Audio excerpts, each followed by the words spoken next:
Ladies and gentlemen, boys and girls, Atlanta Falcon Nation, what it do? This is the AFN boys coming at you. This is the season finale, final post game of the season. To my stage right, I got Mr.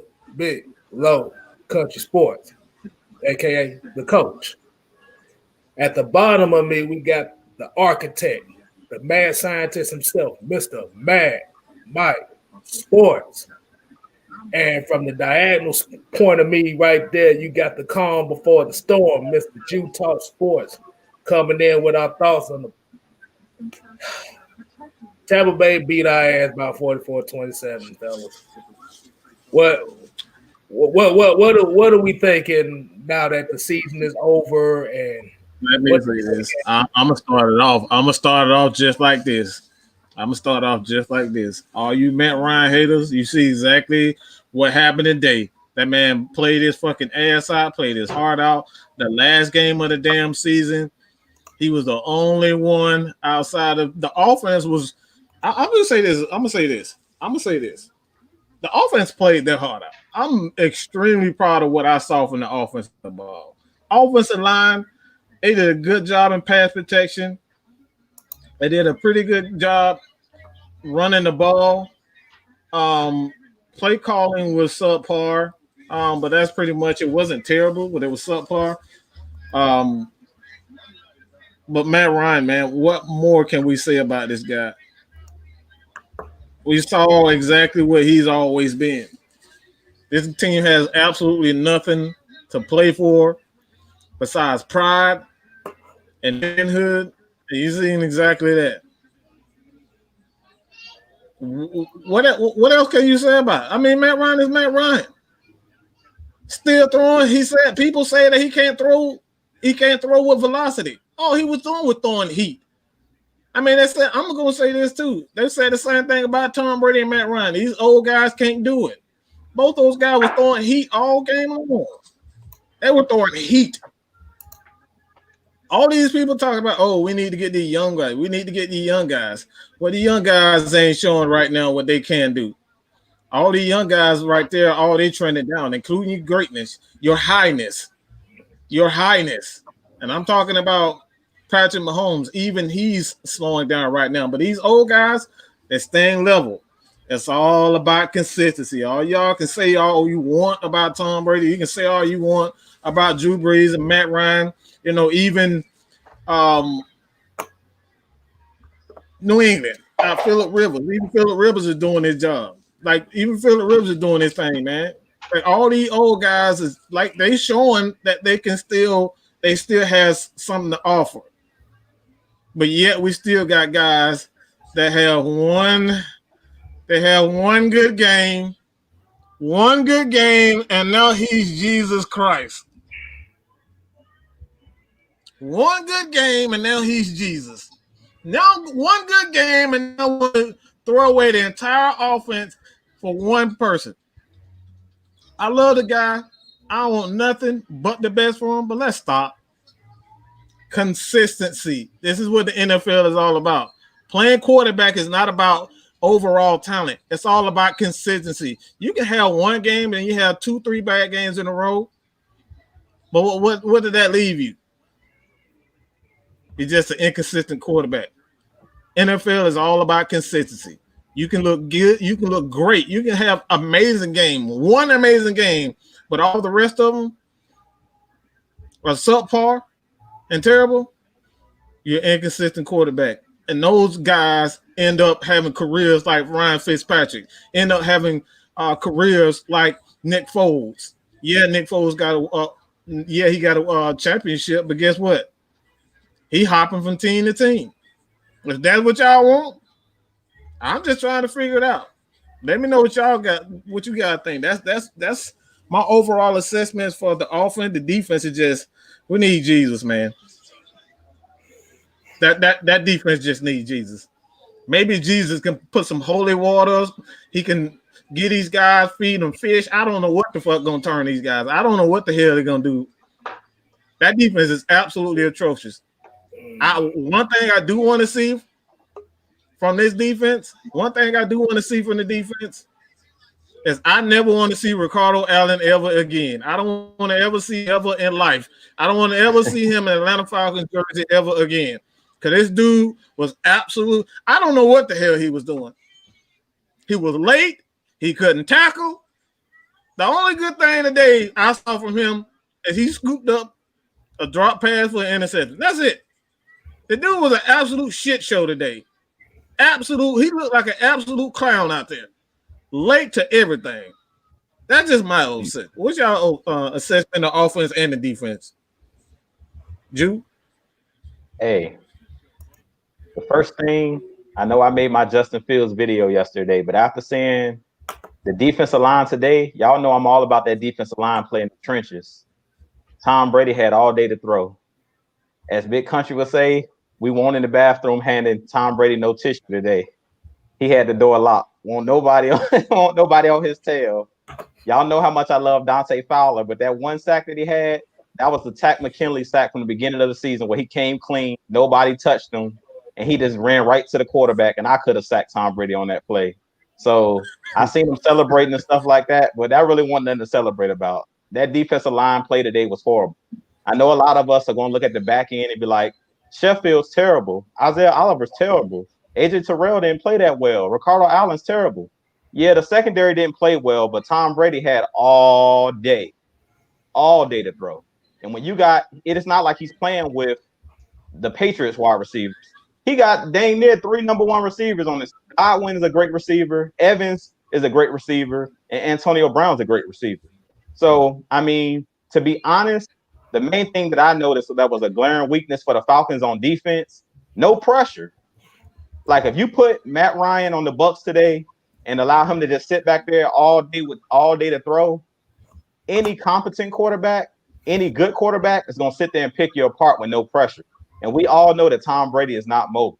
So he was sitting back there flat-footed. A couple times I've seen him sitting back there flat-footed, chilling, waiting for somebody to break open. And other times when we did finally get there after maybe 8 seconds, because it was just a great coverage, he threw the ball out of bounds. But for the most part, Tom Brady had all day to throw. So I'm not going to be that hard on the secondary today because I didn't see any pressure. Like I seen no pressure, absolutely no pressure. So I know I made my Justin Fields video, but I guess now it's time for me to make my Gregory Rousseau video because we need, you talking about Jesus, we need to draft defensive line with our first pick. How this defensive line is looking, man, I'm like, bruh, other than Grady Jarrett, who else out there is a playmaker on the defensive line, to be honest with you? Like, I love Dante Fowler's attitude, but he's underachieved this season. Yeah, Raheem Morris, I don't think he went about it the right way with calling him out earlier in the week, but I think Dante Fowler knows that he had a bad season. He underachieved. For him to be making, what, $15 million a year? I like the plays he made early in the season in the run game, but I really think that he is hurt because he's not flashing. And to me, if he's really hurt, don't play.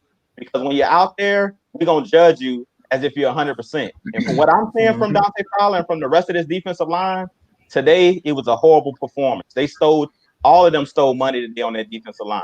I didn't see no effort. I just didn't see it today like I wanted to see it. I felt like you see what it's like without Grady Jarrett. Without Grady Jarrett, 100%, you got to see exactly what. I think that was great. I think that was a great observation or opportunity for Falcons fans to see what this defensive line actually looks like without Grady Jarrett. Without Grady Jarrett, man, we are just beyond doo-doo. Yeah, we trash when we ain't got Grady Jarrett out there. I mean, it just shows how much impact he makes. Like the hustle plays he makes running back up the field to make tackles. I don't know if you guys seen how Rojo was running the ball, but he was doing what he wanted to with us. Their offensive line was bullying us. We saw that Charmin soft toilet paper defensive line. Like he was running through us like it was nothing. They was running through us like we was a brown paper bag that was wet. It was running through us, dog, and we couldn't do nothing about it. So that's what I've seen out of the defense. My assessment on the offense, we were talking about it early. Calvin Ridley, that man don't like contact, man. He wants to make contact on his own will. If Matt Ryan throw that ball across the middle and he feel any type of pressure, you seen when the ball got snatched out of his hands at the end of the game and that's because he was trying to avoid the hit. That's the reason that ball got snatched out of his hands, because he wasn't trying to get hit. So he gonna have to step his game up. He gonna have to get over being hit. I don't know what it takes to get over that. Personally, I didn't play organized football. Coach Lowe have to break that down. Or how do you get over getting your bell rung? Is what my dad used to call it. I don't know how you get over that. Weight room. That's just your heart, though. That's just all heart. That's mentality. That ain't got nothing to do with the physical. Yeah, that's all heart. You can't. Only thing that's going to change that is weight room and getting hit. Yeah. Apparently, look, he got to the NFL, so he done took some licks in the past.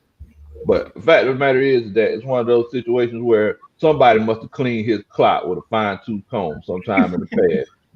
And it's just one of those situations where now whoever it was, if it was a linebacker, if it was number 44, he's still seeing it in his dreams today.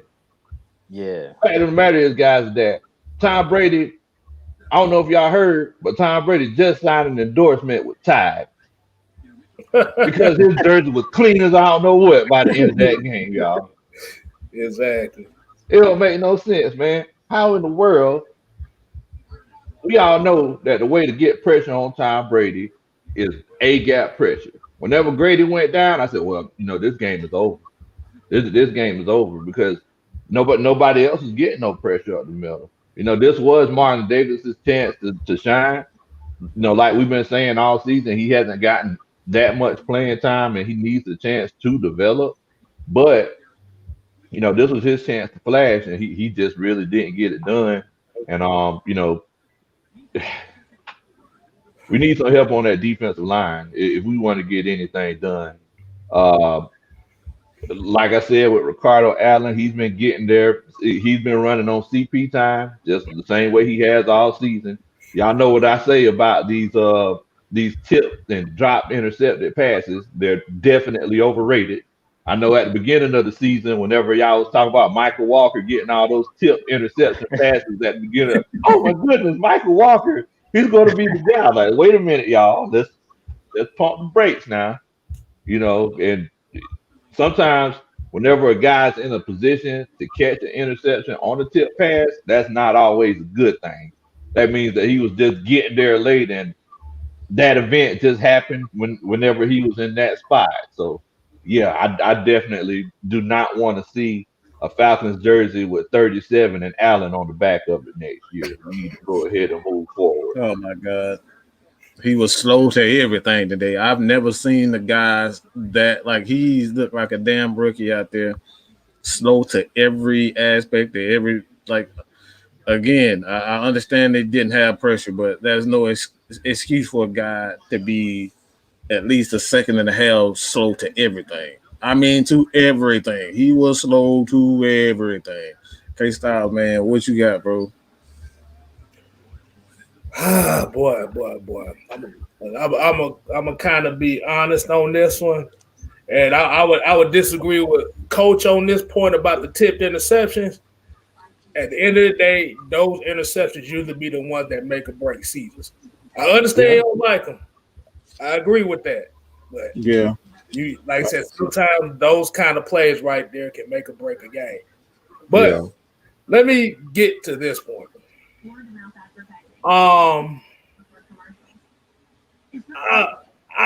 It looked soft out there, bro. It was bad. It players look like. See, this is what happens when you have a defensive line full of defensive ends and 3-4 outside linebackers. Oh my God, yeah. Like I said, Tom Brady was just looking at our defense, looking like this is what y'all brought. And like I said, I agree with you on this one. Calvin Ridley done got exposed these last few games. Yeah, like I said, he had 4 games of over 100 yards.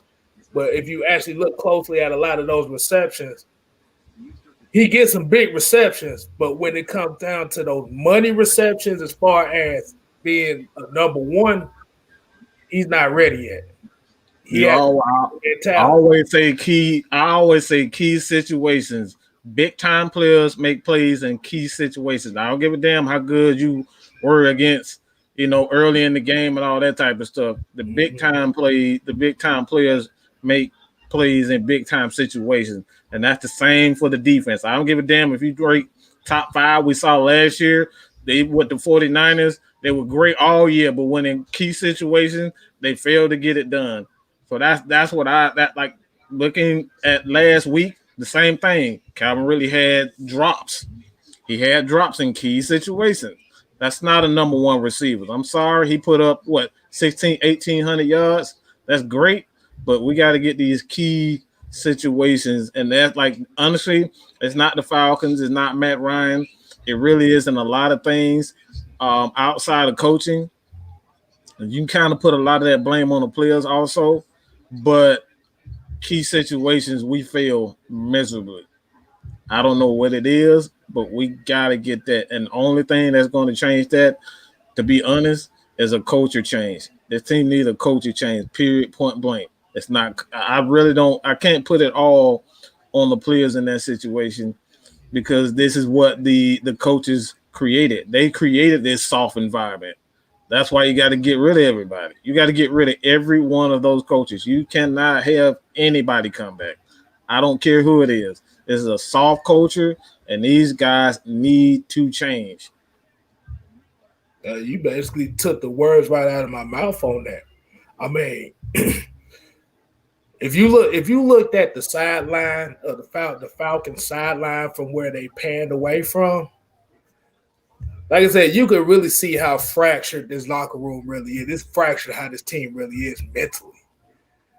Because I saw Julio, like I said, and this is where Julio Jones kind of gets his money while getting his flack at. At least I saw him out there trying to coach people up. He's a player, and he's doing that. That's a problem. And the thing, and the whole issue with that was, if you looked at halftime, he would actually get into Ridley, telling him, "You got to do better. You got, like I said, you can't be scared of that contact." Like I said, especially if you want that money when that contract comes up. I mean, like I said, this is the offensive game plan we have been clamoring for all season. Get the ball out of Matt Ryan's hand. Use the running backs in the passing game. We actually saw a zone run play this game. Wait till week 17 to do it. The offensive line looked good. They look damn good. Like I said, I love what the offensive line looked. It was a balanced attack. The first time, really all year that the play calling, I still thought some plays. He still does a horrible job of setting up plays. He still does a horrible job of setting up plays. That's the only thing really about Dirk Cutter. He just doesn't understand. He just doesn't understand that you have to set up plays. Ghost Pepper said Tom Brady had enough time in the pocket to drop a brand new motor in a 71. It was that bad. Like I said, who the hell decided to call? Like I said, I called it the OnlyFans defense before. We got to rename it.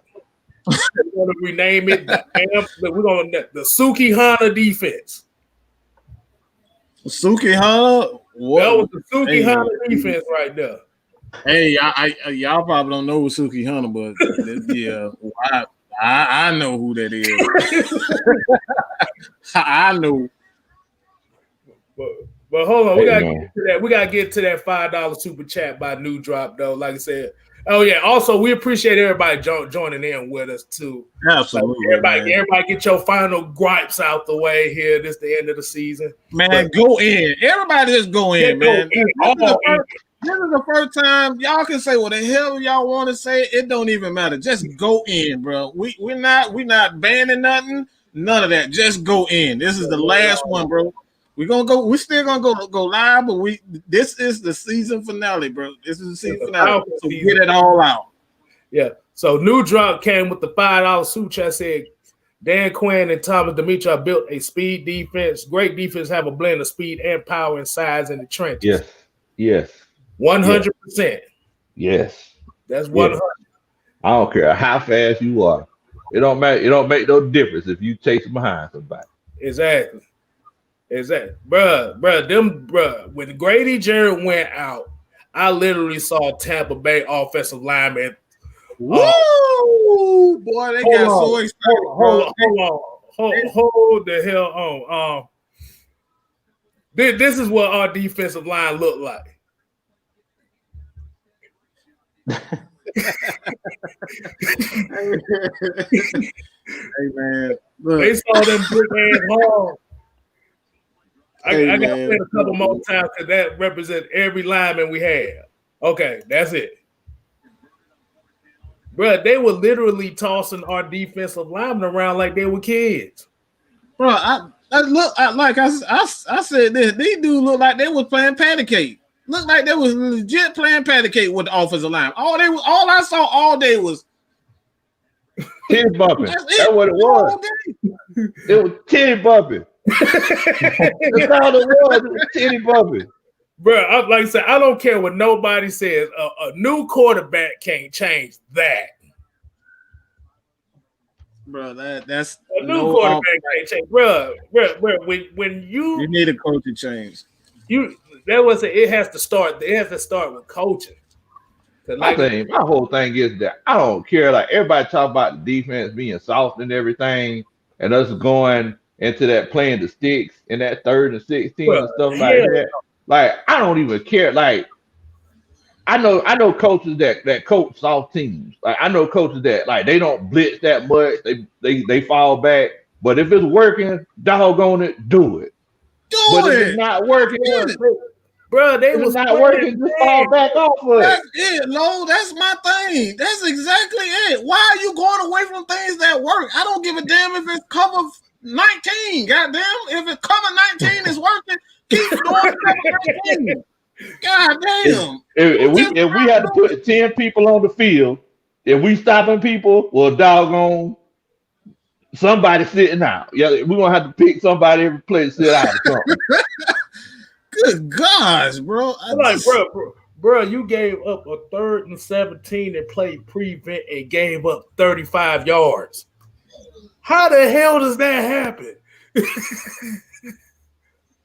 No awareness. Like they put them in no man's land. Think about it. If I'm 15 yards away from the line of scrimmage, and you're running towards me, and you could go in any direction that you want to go in, and I'm standing still, I'm going to get beat. You have the advantage. Exactly. Hey, Mike, I'm surprised we were talking about Rico and how he need to go. I'm surprised you didn't talk about that first touchdown that Antonio Brown caught that this motherfucker. Oh, I know. That's what I was actually about to say. That's exactly what I was about to say. That's the main reason why. I was like, bro, what are you? He's just standing there. What the hell are you thinking? He was the only. It was no other receiver in the vicinity, and he's just standing there, bro. He stood there and fell as soon as he was about to make his first move. It's literally no other receiver in the vicinity, and he's just standing there. What in the heck? But that right there is inexcusable. You cannot that's inexcusable. You can't just stand there, bro. But you know what though, man? We do gotta give some love to Foyer.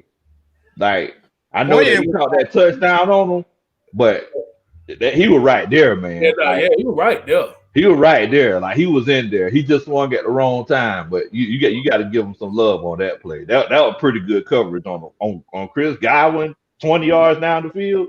Yeah. I just don't like those matchups. We have a tendency to put our linebackers in those types of, even though they are fast, we have a tendency to put them in bad situations to look even worse than what they actually are. He shouldn't have been in that position to begin with to guard a receiver. Godwin is a hell of a receiver. Why would you put him in that position? You know what I'm saying? I just don't get it. I really don't get it. That's what I just don't get with this team. I just don't understand what the defensive scheme or the philosophy or what the hell they even thinking. I just don't know what they like. What are you thinking? I legit want to know what the heck are you thinking?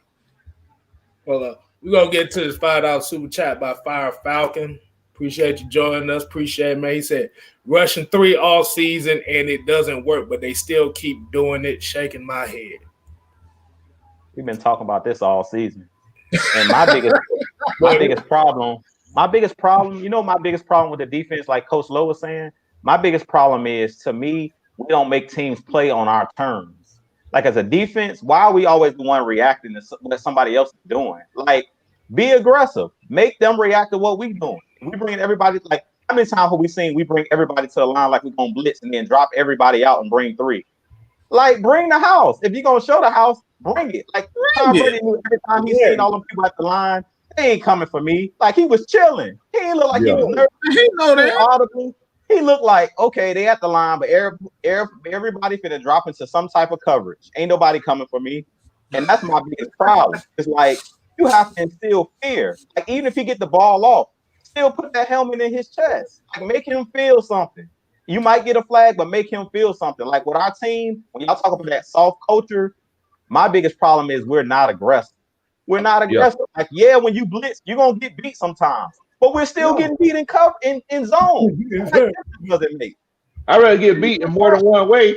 I'm getting tired of getting beat the same way. I at least want to see it from a different perspective. Like, exactly. That's my problem. Is like, we're always the one trying to maneuver and react. Like, when you sitting back, like he said, 15 yards back, you're the one reacting. If I got the ball and I'm running at you, I'm the aggressor. You're not the aggressive sitting there flat-footed. And to be honest, the hardest way to make a tackle is if you sitting there flat-footed and somebody got momentum running full speed at you. Because then you wonder why we miss so many tackles, because our guys are steady backpedaling and never going forward. So, like, you're going to get ran over because you have no leverage. So I'm like, my biggest problem is, like, be aggressive. Why are we never the aggressors? Be aggressive. Like, one thing I can say about Jim Schwartz, the Eagles, like, I would hate to play in that secondary because they're always out on islands by themselves, but he's going to attack you. The same thing with Rex Ryan. They're going to attack you. Todd Bowles today, he brought some house blitzes at Matt Ryan, and most of the time, Matt Ryan was throwing off his back foot. He didn't have time to get the ball off. And to me, on third downs, third and longs, make them throw the ball short of the sticks. Make them go to their hot read and make us come up and tackle. So bring some heat. Like, on 3rd and 16, it's no reason why on 3rd and 16 we're playing coverage and Ricardo Allen getting mossed on by Godwin. And we got all of those guys back in coverage. That makes no sense. So that's my thing on defense is being aggressive. Like, stop always being the one reacting. Make them react to what we doing. If we bring in pressure, make them have to go to their hot read. Like, stop letting them be the aggressors all the time, and we're the ones folding like lawn chairs and like cheap tents all the time. I'm gonna tell you, I'm gonna use a better analogy on that one. I'd rather go down like Nate Robinson, to be honest with you. At least he went down swinging. Hey, man. That is a different mentality from you going down swinging and you just standing in the corner letting somebody hit you. Yeah. That's where this Falcons problem is right now. Is letting people hit us in the mouth and we not hitting back. That's a perfect analogy. That's perfect. We just sit there and just get hit, and we get hit, and we don't swing back. It's like you getting, that bully in the neighborhood, man. Your mama standing in your corner. Boy, you better hit him, man. You better hit him back. Hit that man. Hit that man. That's what you need to do. Exactly. Let the bully beat you up. No, you need to get some licks on that big bully. You know what I'm saying? Balling up against stumped out, dog. Hey, what do y'all say? Scared money don't make money, right? Make money, bro. Right. You gotta go and get it, man. Like I said, it's out here. Like I said, we got Kendall Sheffield looking terrible out here.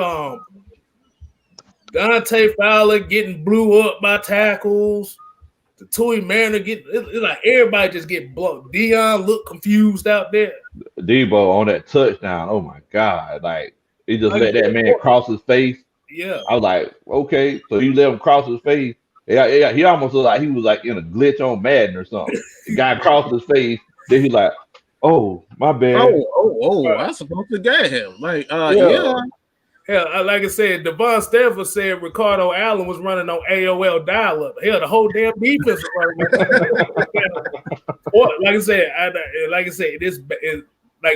This defense, Foye, Grady, AJ, even Keanu Neal. Like I said, this is the core of your defense. Deion's still a captain, but he's kind of regressed this year as far as coverage, and I don't know if his confidence got shook. They don't believe in him. What I saw from the offense and what I saw for the defense completely different. They do not believe in that defensive philosophy at all. At all. Grady Jarrett is literally the only guy out there playing with any type of pride. That defense looked absolutely. The offense, yeah, it has their faults and whatnot, but that. See the problem. Like I said, and I will agree with y'all. Like I said, this scheme, this cover 3 scheme is not meant for just a fast defense.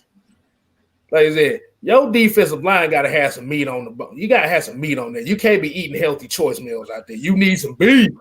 Need some hungry man dinners out there. You got choice dinners out there. That, like I said, don't nobody eat that shit. But like I said, at the end of the day, like this game was gonna show who was gonna want to get paid next year. And I saw a lot of guys did not want to get paid next year. I'm just gonna keep it real. No heart whatsoever on that defensive side of the ball. I saw absolutely no AJ.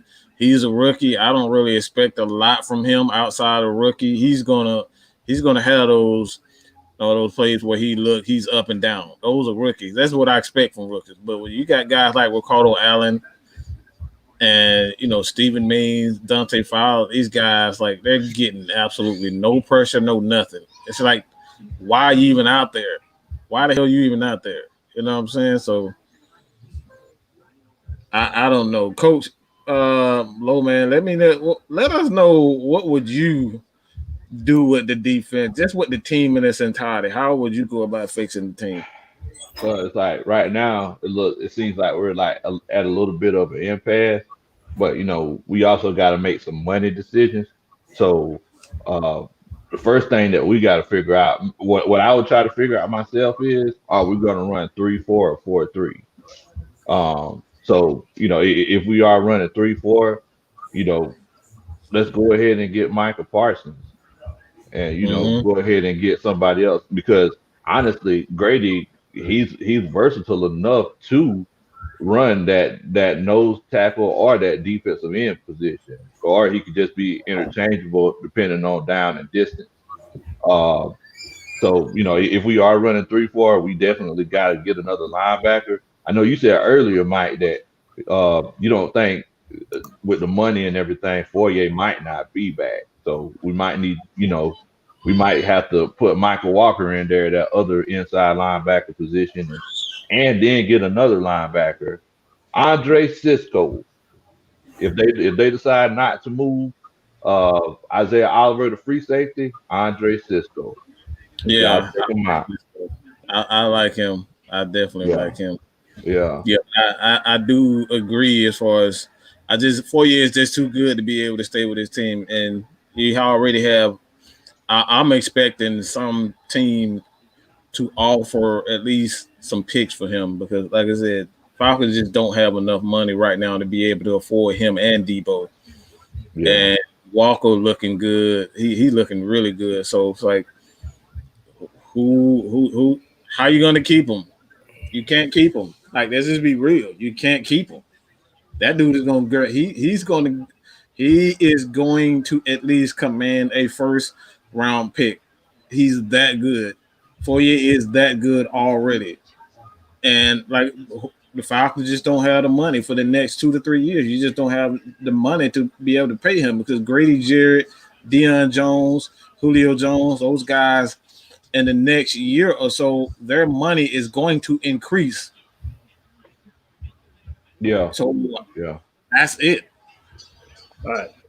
I done seen Fourier all season. They don't rush him often, but when he does rush, he look pretty good when he does rush. So if they move him in at that end linebacker position in that 3-4, I think it could take his game to a whole nother level, because he could guard tight ends. We just seen him guard Chris Godwin, and he could rush. So I think that would be the way to go if it were me. I'm sorry, Kstylz.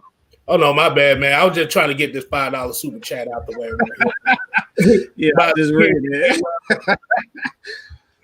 I get what it mean by get a general manager, a new coaching staff, and use the mad cheat code to win some Super Bowls. Hey, we need something, man. We got too much bad luck. But go ahead, Coach. Keep going. What you were saying? Oh my bad.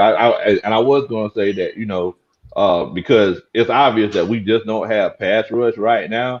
So if we did decide to go in that 4-3 route, like that means that we would have to get another defensive lineman. So that's another person we would have to add to the situation. You said that, because the way the roster is constructed, we don't have the money to go out and get another defensive end. We don't. So we may have to convert to a 3-4. Right. Yeah. So it's like, if they do decide to trade back, which I would suggest, because we just, their bank account looking like big low countries right now. They just ain't got no money. So it's one of those cases where, you need to get as many draft picks as you can get to, get that young talent to help build this team, because we can't afford to go out and pick anybody up right now. Say that again, Lo. Say that again. Say that again. Say that for the folks in the back. For the folks in the back, we ain't got no money. We can't pick nobody up, man. You gotta pay quarterbacks. You gotta pay these top 10 quarterbacks. They're not free.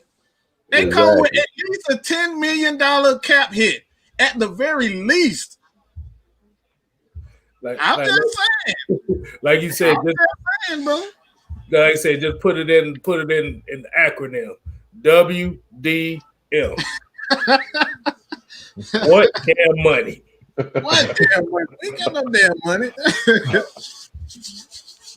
All I was gonna say was piggyback on what Coach Lowe was saying and what Mike was saying. Hey, if I'm the Falcons, I'm trying to finesse somehow, some way. I'm trying to finesse Foye into signing. And what I've been hoping, what I would do, I'm not letting Foye hit open market. He has one more year with the Falcons. This offseason, I'm signing before he hits the open market, because if you guys remember, and I'm glad we moved on from him, but Austin Hooper, he was one of those guys that was like, the Falcons just didn't offer me anything. And then when his deal was up, well, of course he's going to go to the highest bidder now because he knows his worth. But if you sign a player before they actually know what they're really worth on the open market, sometimes you can finesse your way into, paying them a lesser contract. So what I'm doing, if I'm the Falcons, I believe in players. Get your money while you can, because you never know when you're going to get injured or when your career is going to be over. But if the Falcons somehow, some way, me being an honest fan, I would try to finesse my way somehow, some way to pay Foye. Even if we had to lose Keanu Neal. As much as I love Keanu Neal, he's not the player that Foye or Lil Con is. I'm sorry. I love Keanu Neal, but because of his injured history, I'm trying to do everything I can to pay Foye or Lil Con, and I'm trying to keep like a Bobby Wagner. And what's the other guy that play next to Bobby Wagner over there in Seattle? That they kept KJ Wright. I'm trying to keep that pairing together as long as I can. So this year, I'm going all in. I'm calling Foye. As soon as we can start bringing guys in for new contracts, he the first person on the list we call it. When midnight hit, 12:01 hit, and we can pick that phone up, he the first person I'm calling. Like, look, get your agent on the phone. You come in immediately. We trying to get you signed. What you want? Like, I'm trying to do everything I can. We rolling out the red carpet. We doing everything we can, but we don't want this dude to hit the open market, because we see he hasn't even reached his ceiling yet. And to me, he got snubbed for the Pro Bowl this year. Like, this dude hasn't. So, and I really believe what Coach Lowe was saying, and me and Mike been talking about this for a long time. We need to go to the 3-4. We need to go to the 3-4. We need to use these athletic linebackers. As Coach Lowe said, he always talks about violent hands. And Foye loves contact. If y'all notice, he loves contact. So you put him on the outside and let him become a rusher, kind of like a TJ Watt. I think he has it in him. He could easily get double-digit sacks in the season because he's that athletic and he's not afraid of contact. Like a lot of these guys, like a Deion Jones, he's not a guy you can put on the edge because he doesn't have the size. But Foye, honestly, he'll run 2 running backs. So you can get more out of Dante Fowler. You can get more out of Fowler. You can move him around the line, being that he's he's an undersized defensive end. You can move him around. So that's like that That's the other linebacker crew. outside. Like, Yeah, that's the other outside linebacker right there. y'all know who our defense remind me of though? Our defense reminds me a lot of LA, the LA Rams. We always talk about Aaron Donald. We talk about Grady you know Jarrett. what? But on the outside, I want to say this right quick. Go ahead. Let me say this real quick. I'm glad you say that because the Falcons are actually looking into. I don't know if you guys heard the news today, but they're looking into their defensive coordinator, who runs a similar. He has a similar personnel. That he has a young corner. He has a stud at defensive end, defensive lineman, depending on where you want to put him, and you have linebackers who are athletic and a high pick. That's something. You go to a 3-4, you're talking about a completely different type of team with a defensive guru or a young defensive guru. This guy is definitely, I've checked him out. He's definitely the real deal. Oh, yeah. Yeah. And go ahead, Kstylz. Go ahead. Oh, I was about to get to a couple more of these super chats coming in. Anthony Jones here with the $10. What's going on? $10. He said, I hope we get Patrick Surtain Jr. with that 4th pick and draft a quarterback later in the round and have him sit and learn under ice. Lord have mercy, drafting Fields, we get a right-handed, shorter Michael Vick. We know he's taller, but we get what he's saying. He's right. He just as inaccurate as Michael Vick. He absolutely right about that. He is Michael Vick. That's exactly what he is. And here's another one right here. New dropped another one, $5. He said, I believe him getting Pro Bowl snub gave Atlanta a slight leverage in negotiating this offseason. Oh, you know what? That I did not think about it. I'm glad that is true. That is true. Yeah, man. He don't know his worth. He might not know his worth yet. So, hey, I'm trying to finesse that thing. If we the Falcons, hey, we got to keep all our assets. We don't got money, so that means we can't afford it for good players to be walking out that door. We got to do everything we can to retain, what we have. But kind of backtracking to what me and Mike was talking about, the LA Rams, I kind of just wanted to touch a little bit on Leonard Floyd. He was a guy that was in Chicago. Everybody was saying he was a bust. He played at Georgia, so a lot of you guys probably know Leonard Floyd, the defensive end. But he having a breakout season over there in LA because they're using him in the correct way. They're using him kind of how they use Dante Fowler, because Dante Fowler was over there playing that role. If you go look up Leonard Floyd's numbers, I think he has 10+ sacks this year. He's balling out over there because he has those guys in the inside. Michael Brockers and Aaron Donald, those guys are a problem on the inside. And he's better standing up. When he was with the Bears was trying to have him with his hand in the dirt. And that's not what he did best. At Georgia, that's not what he did best. So the Rams are using him kind of how he's supposed to be used, kind of like a Dante Fowler in that 2-point standing up. And that dude's balling out. Go watch some tape on him. The LA Rams, that defense is serious over there. Oh, I got one question, too. So who's projected to get the number 1 overall pick this year? Jacksonville. They're supposed to be getting Urban Meyer, right?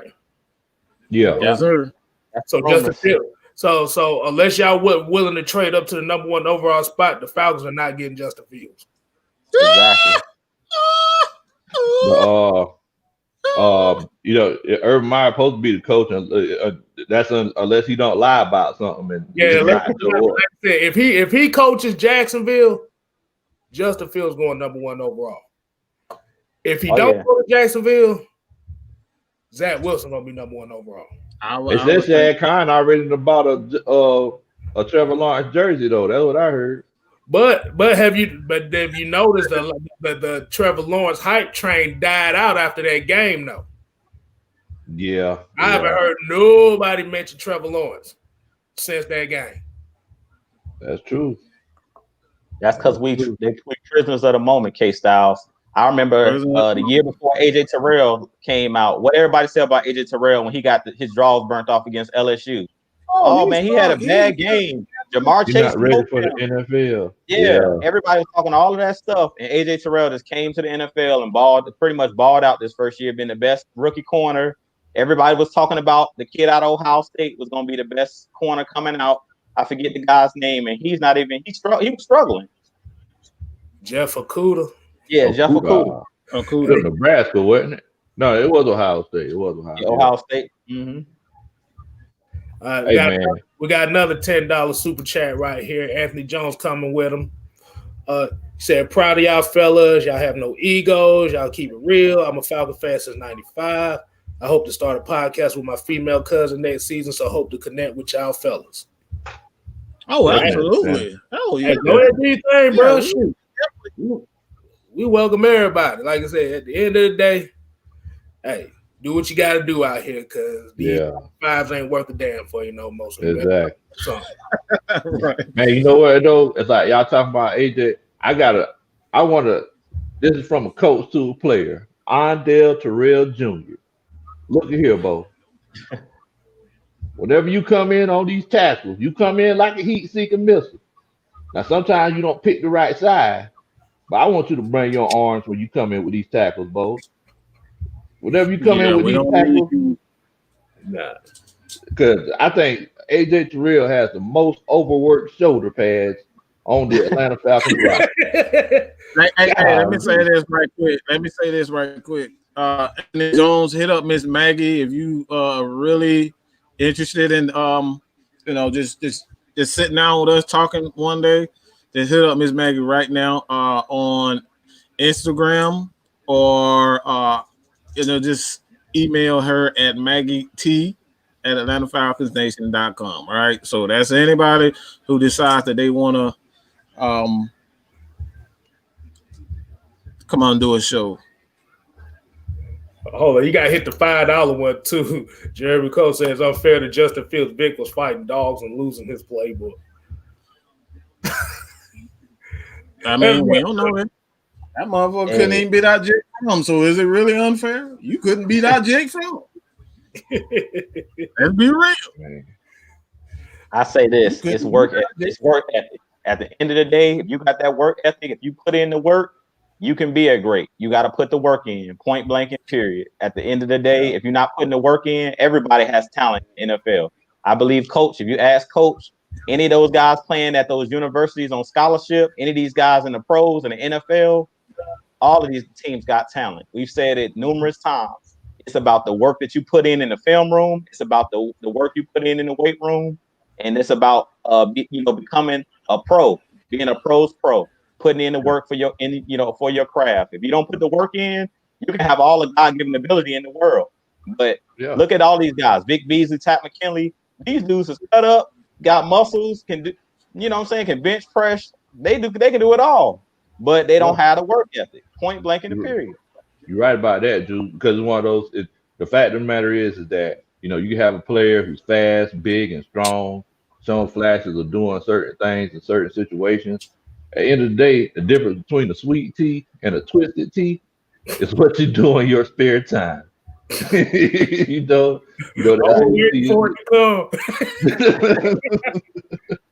sweet tea is cool and everything.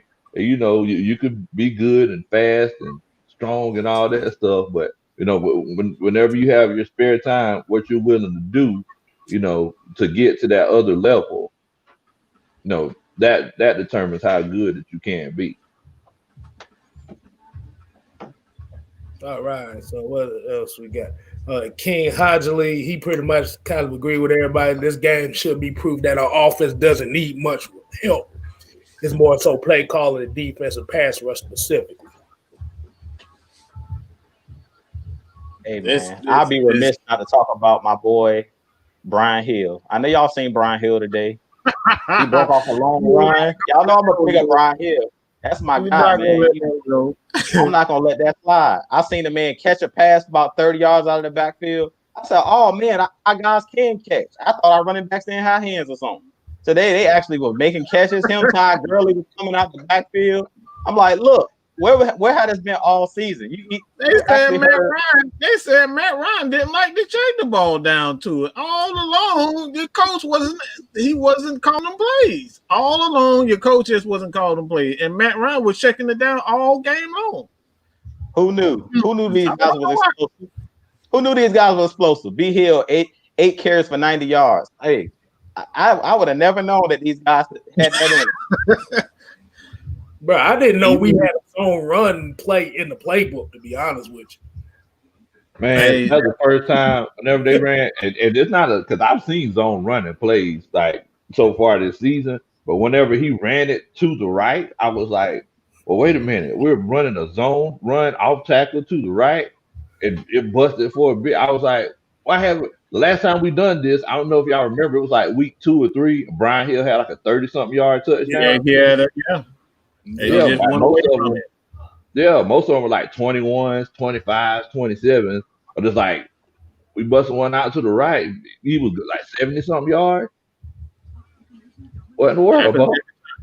That's it. That's like some offensive coaches it's just not patient enough. Sometimes you got to be patient as a coach to keep running that thing. Like you can't continue like just because you're not getting those big runs when you want to get them doesn't necessarily mean in time your running back is going to burst one, man. Like, and we see that with Brian Hill, man. If you keep giving him the ball in certain situations, one thing you got to work on is hands, man. I can't see another one of these dang fumbles over and over again. But if you keep giving him his opportunity, he's going to break one. And that's the same thing with Ito Smith. And right now, I think that was the perfect, if you look at the Falcons squad, Todd Gurley fixed perfectly with this running game. He fixed perfectly with this running game because he's a power guy. We've been needing the power guy, the end zone guy, even the guy that comes in and just be the pass protection. He's been doing pretty good, but we don't have an offensive coordinator to get the best out of him. That's it. Put these guys in position to succeed. Today we saw it. Every one of those guys played an intricate part, a good part in the game plan today. All the running backs. I have nothing negative to say about any of the running backs. They played excellent today. Like I said, it was the game plan we was waiting to see all season consistently. Like I said, if you get those running backs involved in that passing game, they're going to start running harder. Mm-hmm. And that's what we saw. And just like with any wide receiver that you have on your team, you have to get him the ball to keep him engaged. And like I said, I talk about how soft Calvin Ridley's mentality is. Russell Gage is a dog. Man. I'd be worried about him sometimes.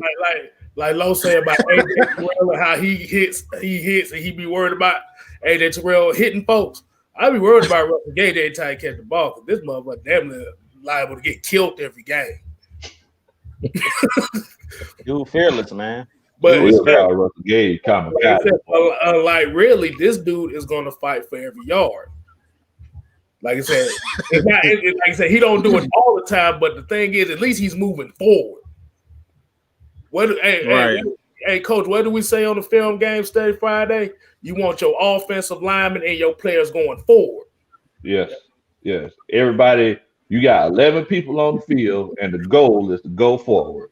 So if the person with the ball is going backwards, that's disrespectful to all 52 people on the sideline. We've been practicing all week long to move forward.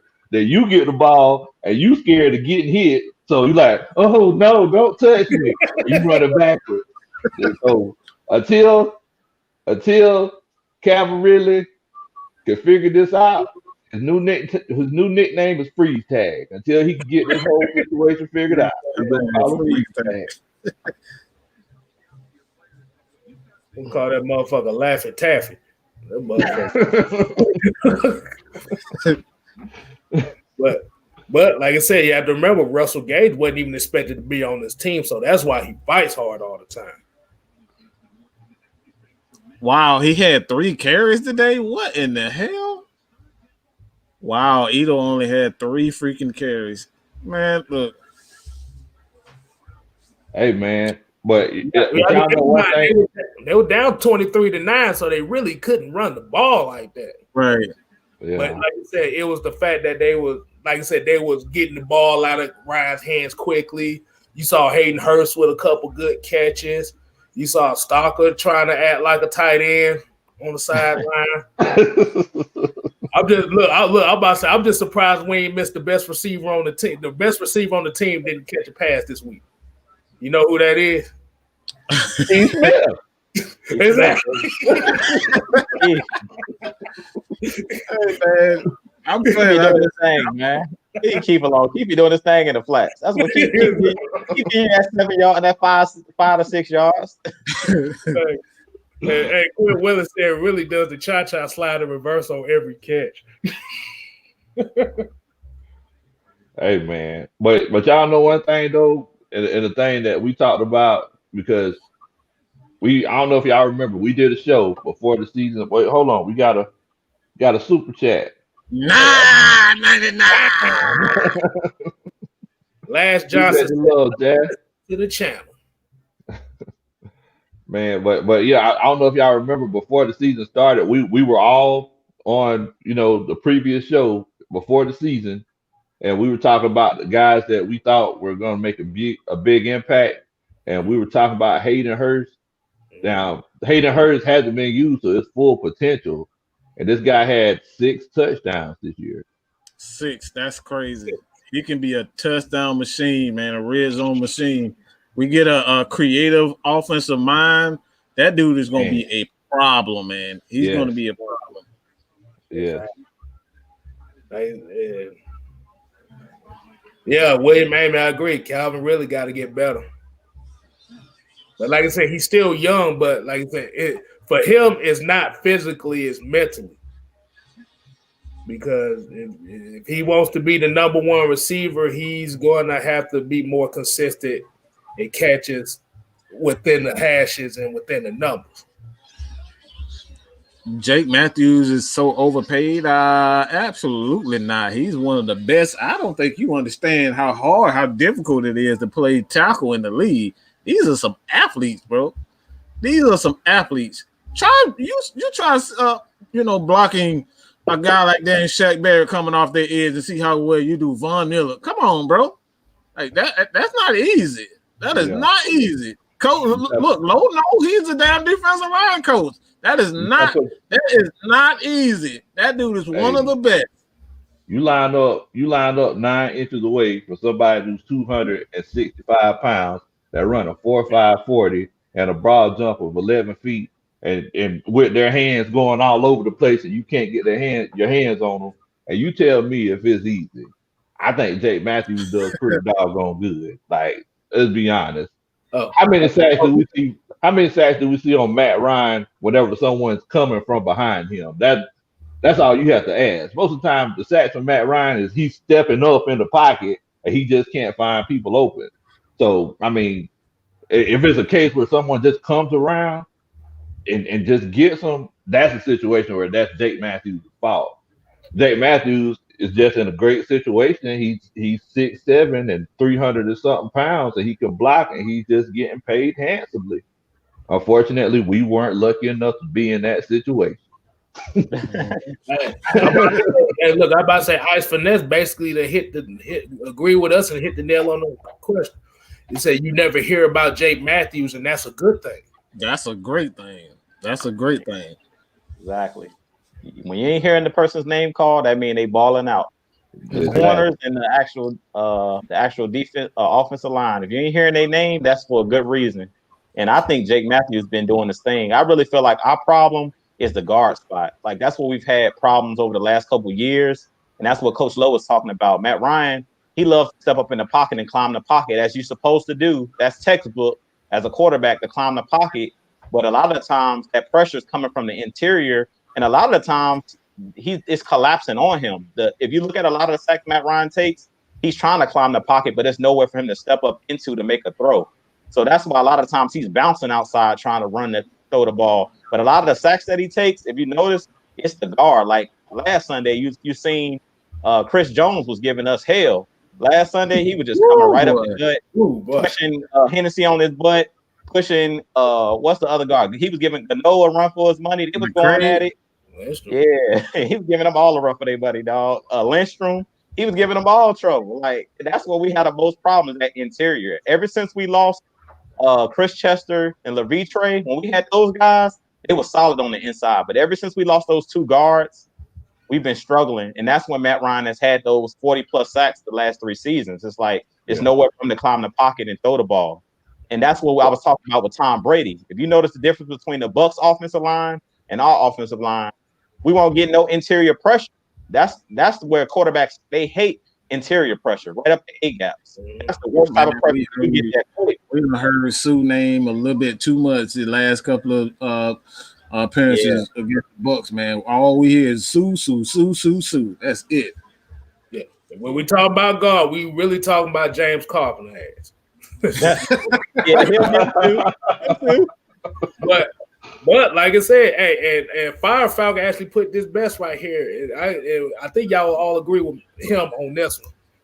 Matt Hennessy played good today, much better than last week. He did. He did. Now there was one time, like on the draw, he was playing pass. He just couldn't get his hands on the linebackers, and he was doing all this right here. But like he stepped up and he shielded them off.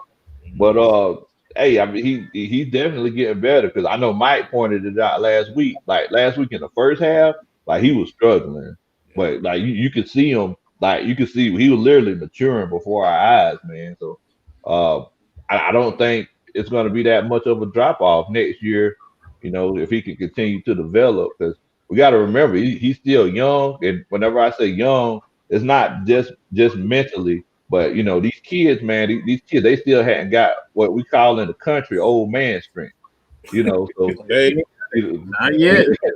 Yeah. So it's like, you know, for a lot of people that don't know what old man strength is that, you know, a lot of people are strong, you know, but that old man strength is more mechanical. It's more intentional. So like, you know, you see kids, you know, who are in their 20s, like they'll bench press 315, you know, they kind of struggle with it a little bit. That old man strength, he just throw it up, drop it back down, throw it back up. You know, so but once he gets that old man strength, that mechanical strength, he's gonna be a beast. I want y'all to hit this one on down south Georgia boy. Did you see Oliver lay the wood on Fournette? Ooh, yeah, I seen it. Man. I seen how he shot the gap. He shot that gap. Free safety. Safety, man. That boy absolutely needs to be a safety. He just doesn't have that athleticism, especially with his hips, to be a consistent corner. He did okay today. He actually did quite well playing on the outside and inside. They was moving him around a bit, and he actually did pretty well outside of one play, the one deep play. But outside of that, the man, like, he was balling, man. Yeah, definitely. Make You Fumble have right here says you don't have to be a mobile quarterback to be a WB. Y'all spoiled with Lamar Jackson. WB. I guess basically said, you don't need a run. You don't need no mobile quarterback, which is true. You don't really need like I said. What I'm gonna ask y'all this question. What do you think will make a mobile quarterback successful? Is it so much of him being the 4.2 speed quarterback, or is it somebody that can kind of improvise and get out of trouble, like a Patrick Mahomes? Patrick Mahomes not really a scrambling quarterback. Let me say this: a mobile quarterback gets you. It really does hinder your growth as a quarterback.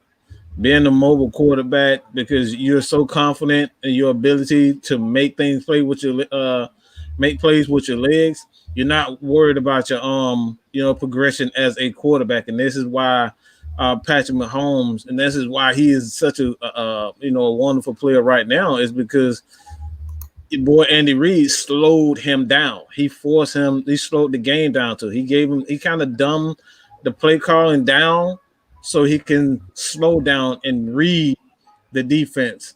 He did not. You come out right now, like I think it was last year where he said he still doesn't know how to truly read a defense completely. Yeah. Why? Because he slowed the game down for him. Slowed it down.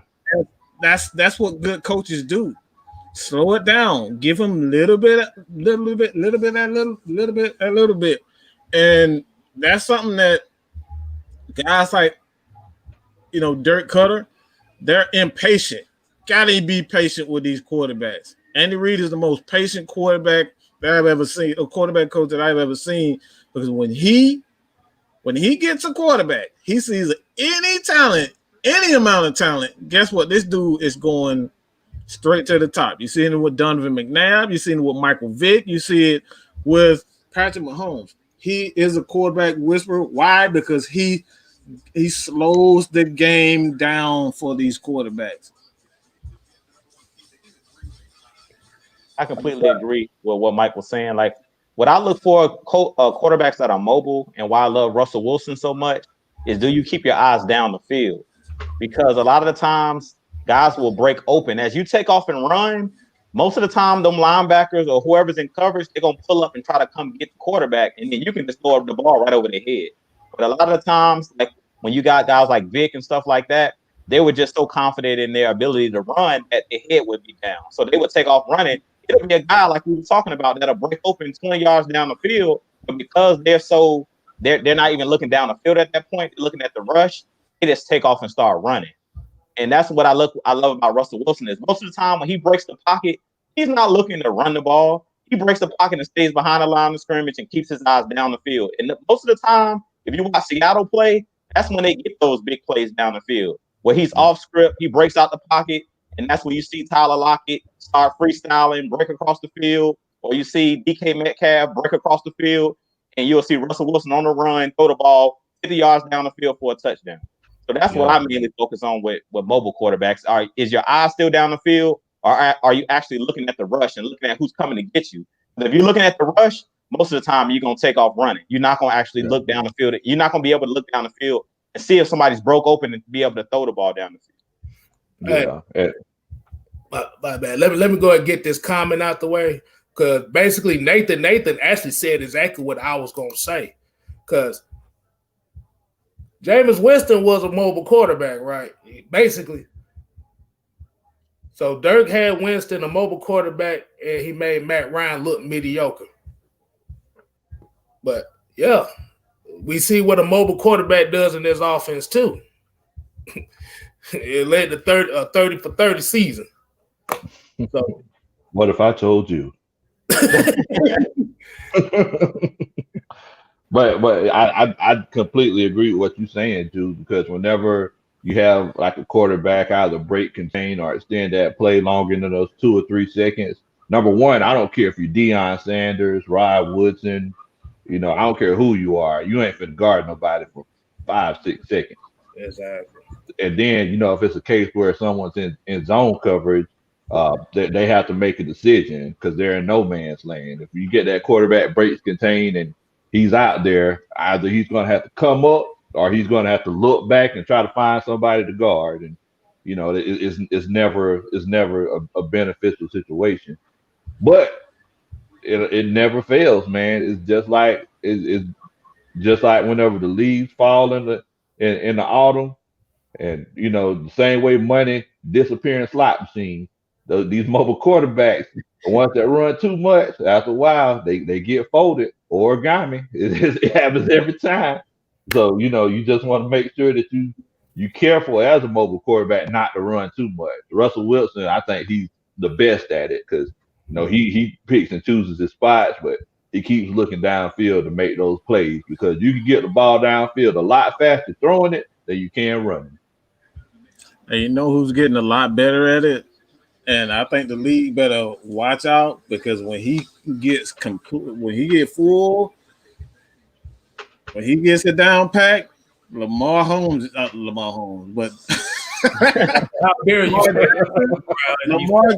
man, that dude, he's looking like he's starting to get it. He's not looking to run as much now. Today, all I saw was just exactly that, extending the play, just letting his receivers get deep, and he looked absolutely scared today, man. Mm-hmm. Enjoy my world. What's going on, lady? How you doing? But yeah, like you said, eventually those scrambling quarterbacks that everybody like are going to have to stop scrambling because these guys are trying to prolong careers. So your first couple years, you can run for almost 1,000 yards every year. But once you get older, once that tape is out there, you're going to have to evolve as a passer. Hey, man, it's just like Ty Gurley. It's like I talk about this all the time. After you get to those, or after you get to a certain level as a man, you realize you can't do the same things that you used to. So Todd Gurley, he's a great running back. You got to realize he's not able to tiptoe to the line like he used to. Le'Veon Bell's learning the same thing. You can't tiptoe to the line like you used to, and then accelerate and make people miss the same way. You got to change the way that you run the ball. And I mean, it's the same way, like you were saying, Kstylz with quarterbacks. It's like you got to learn how to kind of evolve over time. Even Michael Vick did it whenever he got with Andy Reid in Philadelphia. We can't do the same things we did in our early to mid 20s when we were in our 30s. Our big low country is living proof of that. I can't do it. Walking around with a pull muscle right now because I tried to pick up a box of wood yesterday, making that brisk. Boy, we old now, boy. We like Cat Williams said in his stand up, we crack ribs just sneezing.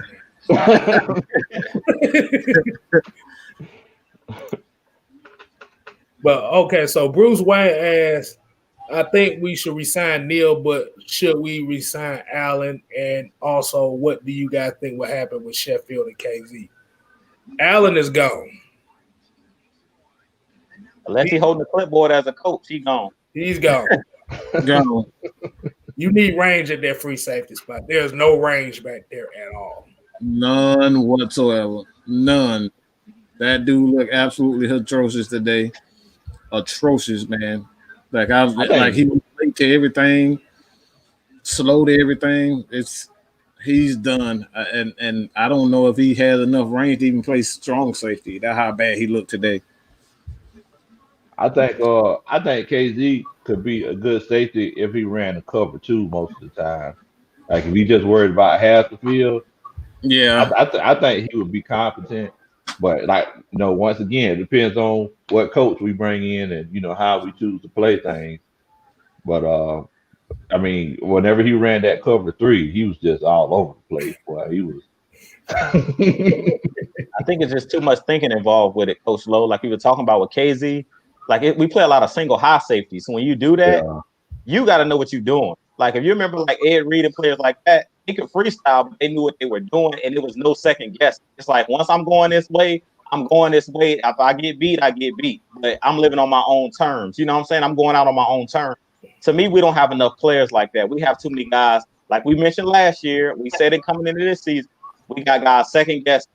That's the reason why that guy went right across Deion Jones' face. And he's like, oh, that was my guy. Like, yeah, like you got to make a decision. You can't be standing in no man's land looking around. Like, you got to just do something. You know what I'm saying? We got too many players out there just trying to figure out. Because I don't know if you guys noticed on that play when Antonio Brown caught the touchdown, they had Scotty Miller in the back of the end zone wide open. Nobody was even Rico was just standing there. He was just standing there. I don't know what the hell he was doing today. He was just standing there. Just get him out of here. Just get him. Just go, Rico. Like he's done, bro. I've seen way too many plays today, and we've been seeing this pretty much all season. And I love Rico to death, but I'm tired of looking at him standing in the same spot. You know what I'm saying? And I also had another question too. And this is pertaining to the defensive alignment.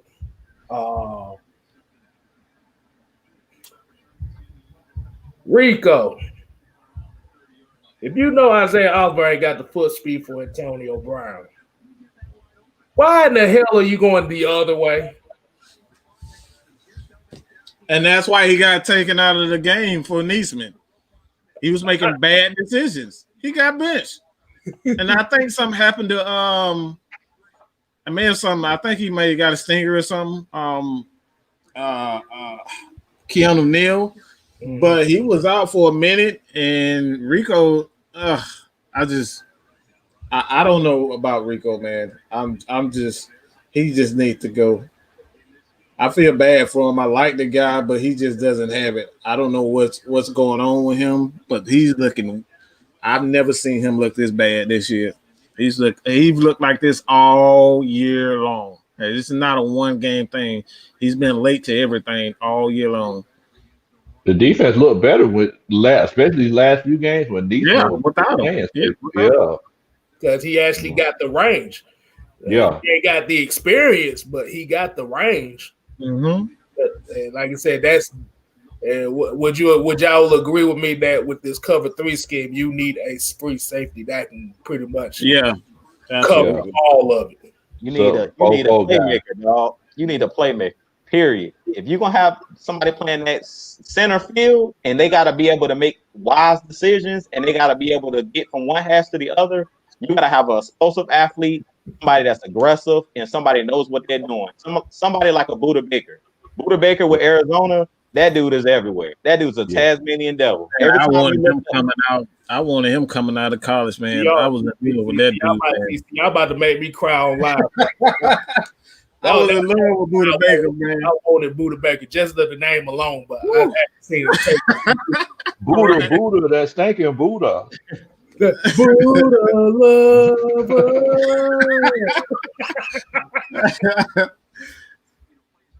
But it like I said, I think they just held him on long enough to hopefully, because remember he still got Jalen Hawkins back there.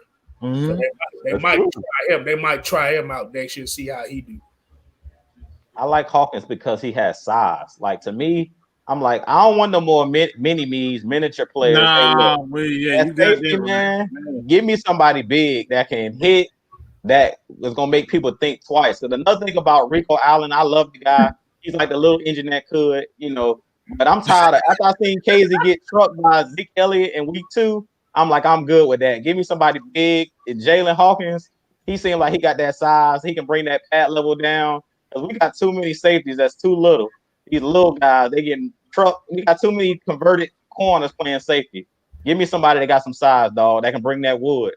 Well, I tell you what, let me ask y'all about this one right here, because y'all talking about having somebody with, a lot of speed and someone who's smart enough to play that safety position. Since you brought up, you tired of having cornerbacks converted to safety. Somebody brought up Bleedy Ray Wilson to me yesterday. Playing safety. I love Bleedy, but one thing I like about Bleedy, it seems like he's always in the right place at the right time. I don't know if you guys remember with the Saints and the Panthers, a guy named Roman Harper, a player named Roman Harper. He wasn't athletic at all. If you go back and look at his tape, he was older. I think he was playing with Carolina the year they had that 15-1 season. If you go look at his tape, he wasn't athletic, but he was a veteran. He had been around the league. He knew where to be. He was always in the right position. And I think that's key too. If you're in the right position, I think Bleedy could play the position because he has the smarts. He'll be in the right places at the right time.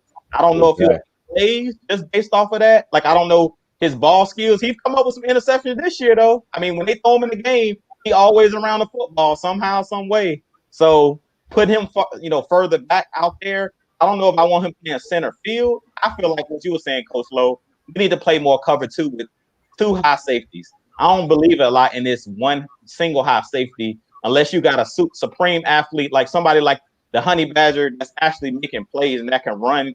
That's a Tasmanian devil. They can run crazy. But other than that, I feel like we need to do just like what the Saints are doing. If you watch what the Saints are doing this year, they playing a lot of, when we played them, they played a lot of 2-man, 2 high safeties because they knew we weren't going to run the football. So, Hey, so I'm about to say, I actually have an exclusive. This is gonna be the new nickname for Ricardo Allen. I got his picture up. Y'all ready for Ricardo Allen to make his debut on the show? Look, there you go. The look into that good, dog. Oh, into that good. Every time you turn around, they still is sitting in the same spot too. Man, ain't never left the train station. Ain't never left the train station. In the same Won't never leave the track. Notice he's on the railroad track. If you go anywhere else, he ain't gonna get there. Track rusty as hell. So you're gonna be late. You're gonna miss your next train stop. You're gonna be late every time. Exactly.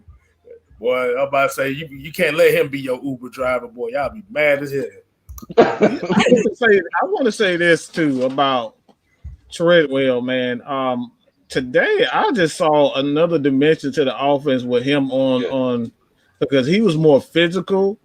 Yeah. He on that block on that run from Brian Hill, he actually sprung him loose with just his physicality, man. Like him, and he just brings. I think we really need to play him a lot more, and that's.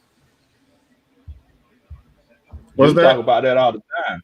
Yeah. Drew talk about that all the time. That's why he was mad that we let Sanu go, because that's how you bust them big plays, that wide receiver blocking. That's why Drew's on the coaching staff. See, that wide receiver blocking down the field, man. He did it perfectly. He sealed them off, turned his back to him, everything. I was like, wow, that was a great block. And that's another thing that I've noticed from Calvin Ridley. He's not the most. He ain't blocking nobody. Yeah, he's not the most eager to block. Nah. Nah, he like in all honesty, Calvin Ridley is a slot receiver at best. Yes. Just gonna keep him. Yeah. Love the guy, but I saw like I said, you said he had sprung him on that 70-yard pass. I was talking about that block he had on that screen pass. Oh, okay. Yeah. Yeah. So, like I said, I wish we saw more Treadwell as well, because I think that's what this offense is missing too, as far as, especially like with the game plan, you needed some more big body receivers out there. You got it, Kstylz. That's what I was talking about against New Orleans. When they was bullying us, playing at 2-man, they was pressing up. We needed somebody like a Sanu that's not afraid to go across the middle. Because if you watch Treadwell, the touchdowns that he had against the LA Chargers, I think was his first touchdown. He knows how to body up on guys like a tight end. That's all Mohamed Sanu would do. Mohamed Sanu won't run past nobody, but he knew how to body up, and he was that possession receiver. And to me, the guys that we played this year, we had Brian Powell playing a lot early in the season, or Brandon Powell, excuse me. Then we had all these little, quick twitch guys.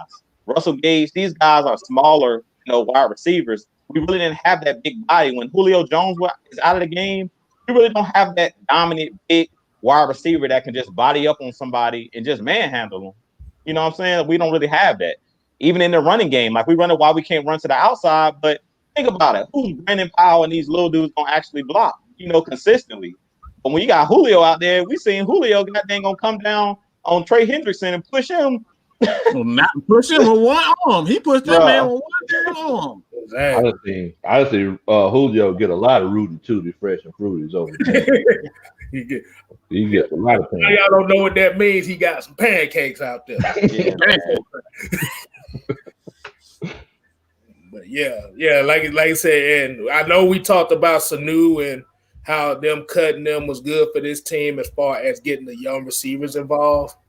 But that's one of the aspects of the running game we don't talk about, these wide receivers outside blocking.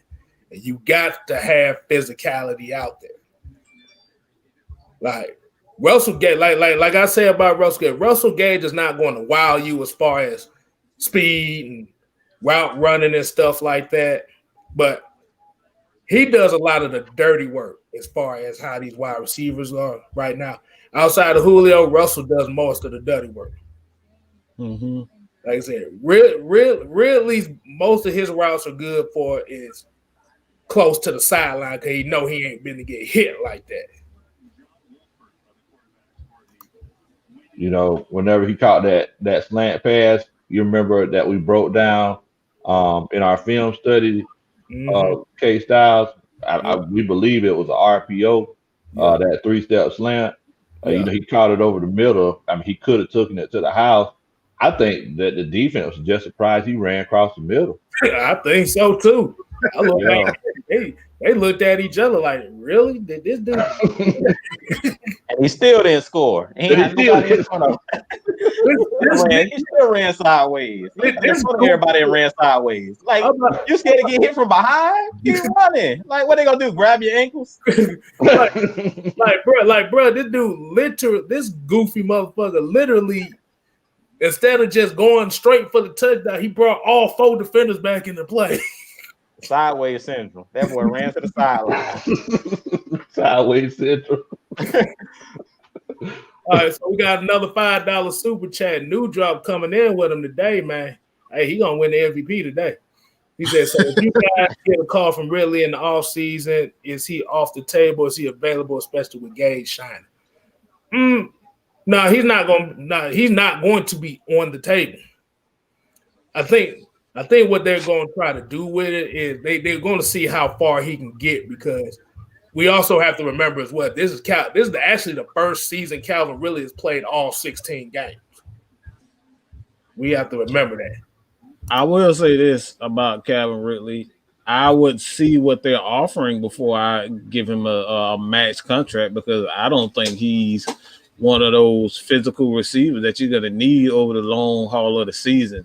He doesn't like physicality. You still need a physical receiver. So you're going to need that Muhammad Sanu. You're going to have those receivers around him that make up for the things that he doesn't do. So it's like I would definitely field offers. I wouldn't necessarily trade them unless it's one of those deals where you're just like, okay, I love you really, but they offer me two first-round picks and a third, something like that. I would definitely hear that, because the Falcons are dealing with a situation where they don't have a lot of money. They're going to have to pay for you. They're going to have to pay Hayden Hurst. They're going to have to pay Calvin Ridley. Somebody is not going to get paid. It's really that simple. So I would field the offers to see what they offer, but he by no means we can't look at him as Julio. Julio is only one Julio. There's only one Larry Fitzgerald. So we can't say that he isn't a first round, one of those go-to receivers, a great receiver, but he's a very good receiver. So I would field offers. I definitely wouldn't trade him, unless that offer is just too good to be true. I'm keeping them. I got corrected. Calvin Ridley missed a couple games too, so don't mind. I said my bad. Hey, I'm still learning all kinds of stuff. I was trying to give him the benefit. Hey, man. Hey, and the thing is that it's one of those cases where everybody's talking about really, I made that observation, a while back, saying that he tries to initiate contact on his own terms. This is something that a coach can help him out on. Those are things that coaches, help players. We always talk about that soft mentality and everything. Just like y'all were saying earlier, a lot of times it comes down to heart. Like we've seen Sanu get his helmet cracked before. He gets up screaming. He loves it. Whenever Sanu start doing this right here, ain't no telling what he's saying. But you can tell he loves it. Whenever he starts his head going up and down like that, like he loves it. But really, he's not that kind of guy. So you got two different kind of guys that play football. You got the ones that love it and love that contact, and then you just got those ones that are good at it. So but if you get a coach that tries to teach him how to be comfortable, we're taking big hits and make sure that he continues to get yardage, because if we wouldn't have got a touchdown last week, whenever he had nobody in front of him, I was going to go off. Like my blood pressure was rising whenever that happened. But yeah, I mean, that's something that the new coach definitely can help him on. And this is another situation where our coaches failed our players, because he should know that by now. Exactly. My biggest problem with Coach Lowe too is like I've seen receivers like in New England, especially because they ran a lot of slants with smaller guys. My biggest problem with Calvin Ridley is like, just get down. Don't run backwards. That's what my problem is. It ain't even that he don't want to necessarily take a hit. My thing is, if you don't come across the middle and you get that quick protect yourself and get down. Just get down. Don't run backwards. That's where he goes wrong. He just runs straight backwards. The line will be here, he'll start running sideways instead of just catch the ball and just go down. If you don't want to get hit, go down where you at. That's coaching. If you're not teaching the guy how to protect themselves, like that's you failing as a coach, man. He should know how to do that. He should know how to do that by now. So do you think the coaches work more so with Gage on that aspect than Ridley? I think they focus on route running. You can tell that they only focus on route running and not protecting themselves and the fundamentals. You can tell just by how the lack of blocking from Gage. You don't see Gage putting down. He big blocks. He's all these guys just route running. You just tell by the lack of physicality. That's all they care about is route running, and that's actually I think that goes into the offensive coordinator Dirk Cutter. If that's something that you look at a guy like Gary Kubiak, his receivers are going to have to learn how to block. You're not playing in his offense if you don't know how to block. So that right there, tell me that's all offensive coordinator. If your wide receivers aren't laying down these crackback blocks. So like Julio, you can tell that he's been trained previously. Yes. Just his physicality. Like you said, you've seen several plays this last week. Like he put Trey Hendricks on it last week, a couple of weeks ago. He just put him on his ass. That's something that he's been working on. They don't work on this type of stuff. And yes, J Rock, I'm finna do it. Yeah, like I said, this the last Falcon show. Yes, former friend, we are talking to Yo podcast. Hey man, I hope I never see that dude ever again, man. I just don't want to see him ever. If all the new people, this is Dirk Cutter while we overalls, whistle, badass accent, all that shit. Yeah, that's him. Now, enjoy my world. She wanted to know what are our thoughts on Oliver and Judge, and enjoy my world. Y'all think really will ever be a number one wide receiver? He is. I'm comparing. He is a number one. I'm saying we got to stop comparing him to Julio Jones because there's only one Julio Jones. Exactly. You know what I'm saying? He has to learn how to protect himself better and the fundamentals of being a wide receiver, because being a wide receiver, you got to do the small things. You got to do these small things like a Larry Fitzgerald, knowing when to take a hit and get that extra yard. He doesn't know how to do that yet. And that right there goes on the coaching. Yeah. What do you think, Drew? What do you think about the Oliver and Judge question? Is she referring to Isaiah Oliver? Yeah, I think so.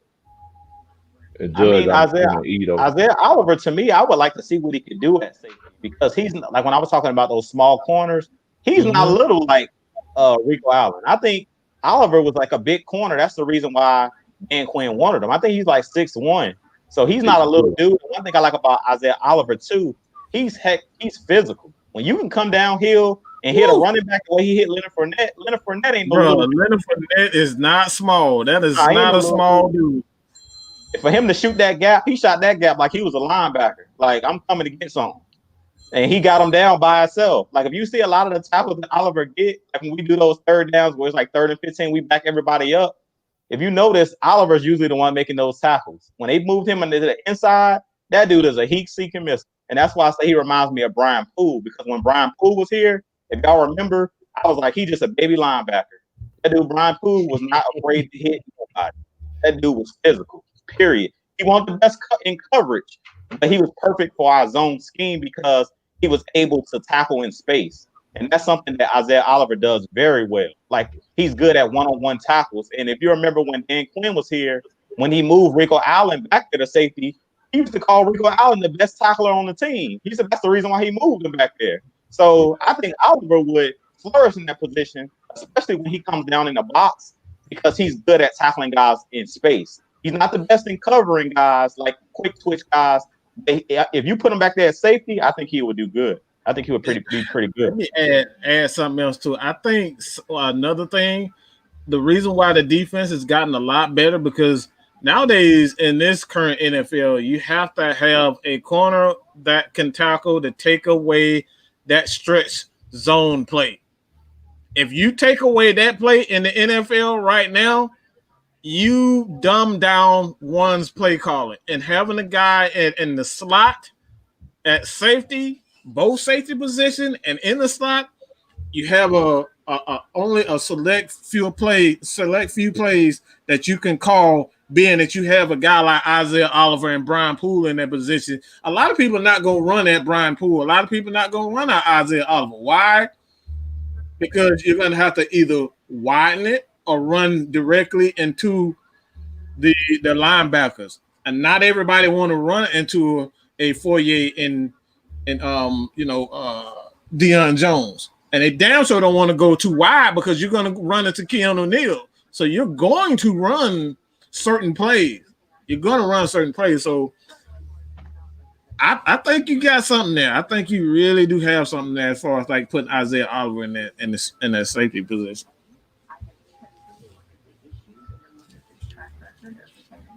Y'all want me to take a crack at this? Go ahead and break it down. Right. Break it. Isaiah Oliver, like I said, we like I said, from the beginning of the season, we had a whole award for this guy because he played that. Mm-hmm. Which I really haven't used in a while. But like I said, Isaiah Oliver, to me, like I said, that slot corner, yeah, that was the best thing that could have happened for him. Because it's like I said, you take away from him relying on the free safeties all the time. Rico can't cover worth a damn, and KZ can't either. Let's just be real. But I have a question for y'all too. So let's say, just in case, if they don't re-sign Neal and let him walk, would it be a good idea to put Isaiah Oliver at strong safety? Or that kind of like yeah, you be kind of pushing it with that one. Yeah, I want a more physical guy that's strong safety. I need strong safety to me. Like when I think strong safety, and I might be dreaming, but when I think strong safety, I think Cam Chancellor. That's the first thing that comes to my mind. Like somebody that's physical, that's gonna lay the hammer on you. I think John Lynch. I think somebody that's like you afraid of. Like if I come across this middle, I know I'm gonna have to deal with this guy. I think Jamal Adams. Like I think physicality when I think strong safety. That's what I'll say. Taylor. Yeah. I think Isaiah Oliver, he had to eat a few more grits, before we will put him in that strong safety spot, because be crazy too. You got to be crazy as hell to play that strong safety. Keanu ain't got it all up. You can look in his eyes and say he ain't got it all. Yeah, you can tell. Yeah, you can tell Keanu. You can tell he throw it off a little bit. Like, nobody be hitting their helmet like that. That dude kind of off, bro. That dude is definitely off. But yeah, I agree with you on that. I don't think I would put him at strong safety unless we were just in a bind. I would put Jalen Hawkins at strong safety before. I would. Yeah, because the only reason why I made that kind of suggestion is I know we talked about he doesn't really have the best foot speed, right? But like I said, like he's like good in like little combined spaces, and like he can tackle. I know like with Kiki is the he's the click clack guy of the defense. I know that you definitely need one of those. But I'm just saying as far as if they don't re-sign him. Because like you said, I'm scared of that dude, man. I'm scared of that dude. That's one dude you can just, like I said, you can look at his eyes and tell he ain't got it all. That dude will run into a wall and won't care. He will not care. I'm good. Keanu is liable to knock himself out of the game. That's how Keanu He one of those. That's what I want out of my. I want that out of my safety. How many times have we seen Keanu Neal knock his own play out the game? Knock his out, yeah, man. At least 6 times this year. Yeah. But just on the second half of her question about will really ever be a number one, yes, like I said, his game he has to expand his range as far as being a receiver, not just route running and catching the ball. Right. He has to know how to block. He has, like I said, to know how to run routes and spaces to where he can get other guys open as well. He can't just can't be in the sideline running flag routes and outside hitches all game. Yeah, absolutely. Y'all talk about like the mentality of that strong safety. whenever I was coaching football. I don't know if y'all know, like there's a drill that you go through where you have like the thing that's probably about 3 feet off the ground with the bars, make sure that people stay low. So so I had guys shooting the gap, through that, make sure that they stay low, keep that low center of gravity, right? So I had this kid, real passionate kid and everything. Luckily they had the helmets on, thank God, because I hate to know what would have happened. But this kid, he never would stay low. So after practice, I had him shooting the gap, come through, chopping his feet and shoot the gap coming through. He came through that one time and his helmet was high. You already know.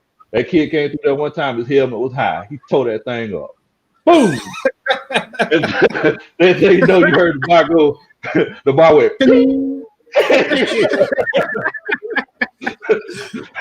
so it knocked him slap out, right? It knocked him slap out. He woke up about 5 minutes later. I was worried about him. He woke up. I said, "Hey man, you okay? You knocked yourself out." He said, "Oh man, what happened?" I said, "Yeah, you hit one of the bars." I said, "You were shooting it though. You were going fast."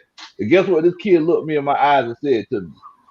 This kid said, "Well, did I bend the bar, coach?" I said, "Hey, coach, we got a strong safety." You got to be thrown off. You got to be thrown off, man. Any coach will tell you that. You got to be thrown off in certain positions, man. Okay. Yeah, because I was only thinking because it might free up a couple more spots or something like that. It's just an idea. So, hey, fuck it. It's all good.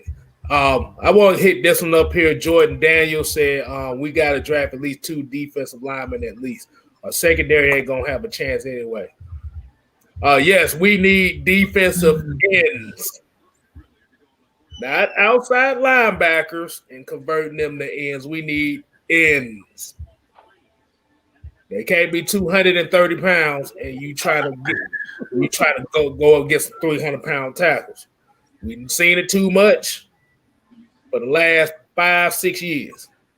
We need some I actually totally agree with that because I've liked what I've seen from Stephen Means, man. His size and his physicality is exactly what we need. He just doesn't have the athleticism. So I totally agree with that. Mm-hmm.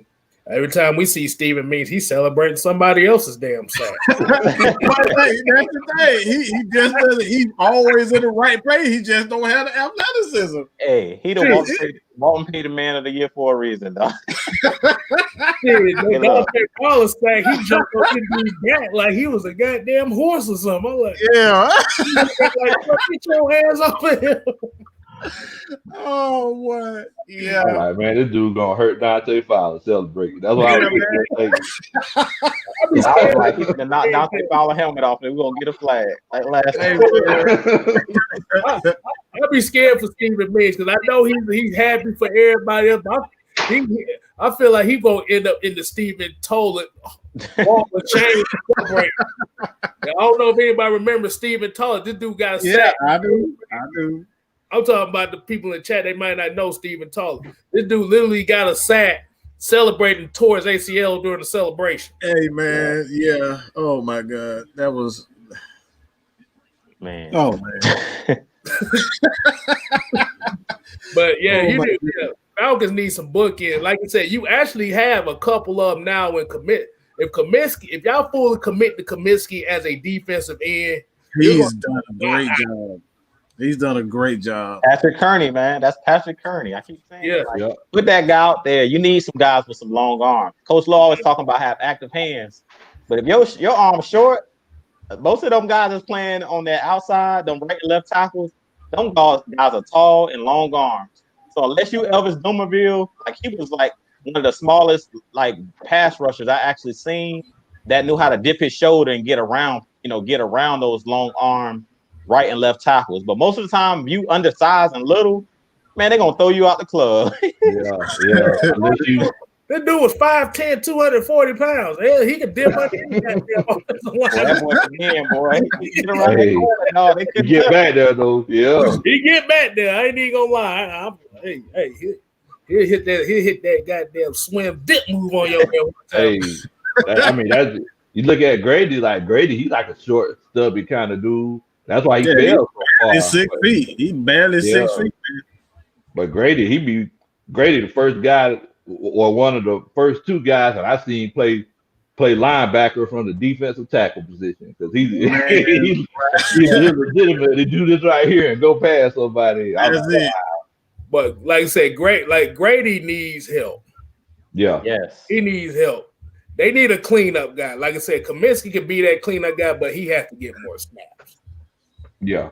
I still believe they need what I've seen today. I think they have enough on the defensive as defensive ends, but I still think they need another running mate to go besides Grady Jarrett, man. Like something is telling me, yeah, I'm cool with a defensive end, but he needs help with that defensive tackle position because we saw today that it was nothing when he went out. It was absolutely nothing coming from that defensive tackle position. We need to address that position because only thing Tyler Davidson is good for is just standing there. That's it. What he's good for. That's it. He's space eater, yeah. And that's if you're not running a 3-4, Tyler Davidson is not the defensive tackle you need. Yeah. Now, did Deidre get any run time? No, Deidre ain't get none either. Inactive, of course, yeah. Of course, with the equipment. Of course, with the equipment manager Quadri Olison, yes, it was inactive too. Why did they ruin this man's career? Like, if y'all wasn't going, why the hell y'all draft this man if y'all wasn't going to use him? What the hell, bro?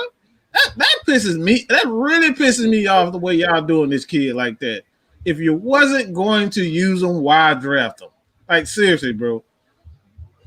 Mike, we did 3 players like that, man, and probably many more. We did the same thing to Jordan Miller. We did the same exact thing to Quadri Olison. Like we say, we don't have no physical running backs. We want to have Ito blocking everybody, but we got a great, like we got a big back in Quadri Olison. We brought him to have that guy that can be physical and we can bring in. Like we seen last year when we used him on the goal line, that dude was like unstoppable. He was like Turner the Burner Jr. Every time we handed the ball to 30 on the goal line, that man was scoring 1-2 yard touchdown. Yeah. That's man needs to field, dog. Instead, we give it to Keith Smith this short yardage situation. Exactly. Nah, Matt Ryan said forget all that. Matt Ryan said, I'm doing it today. Matt Ryan went in later on. He plunged in for a 1 yard. I'm tired of this, dog. Just give me the ball, dog. Just give me the ball. Hey, y'all ever seen a penguin dive in the water? That's how Matt Ryan. Man, I remember one time Ito Smith was pass blocking for Matt Ryan, and the defensive end, shrugged them off. And because right now during COVID, you can pretty much hear everything the player's saying. I could have swore I heard that guy said, "Who threw that piece of paper at me?" Wow.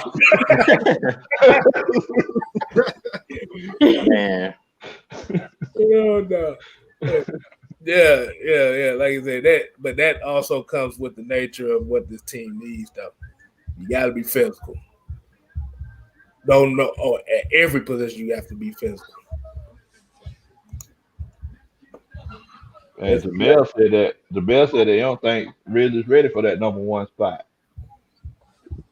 Jamel, I think you're being spoiled by Julio Jones. Like, this is the first time we've seen a guy like Julio, and if you have an older brother, your older brother's a millionaire and drives a Rolls Royce and Phantoms and everything like that, and you're over here making $200,000 a year, don't feel bad about yourself. You still do.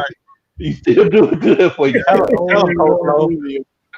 We've never seen a receiver like that. We've never in the history of the game saw an animal like this dude can.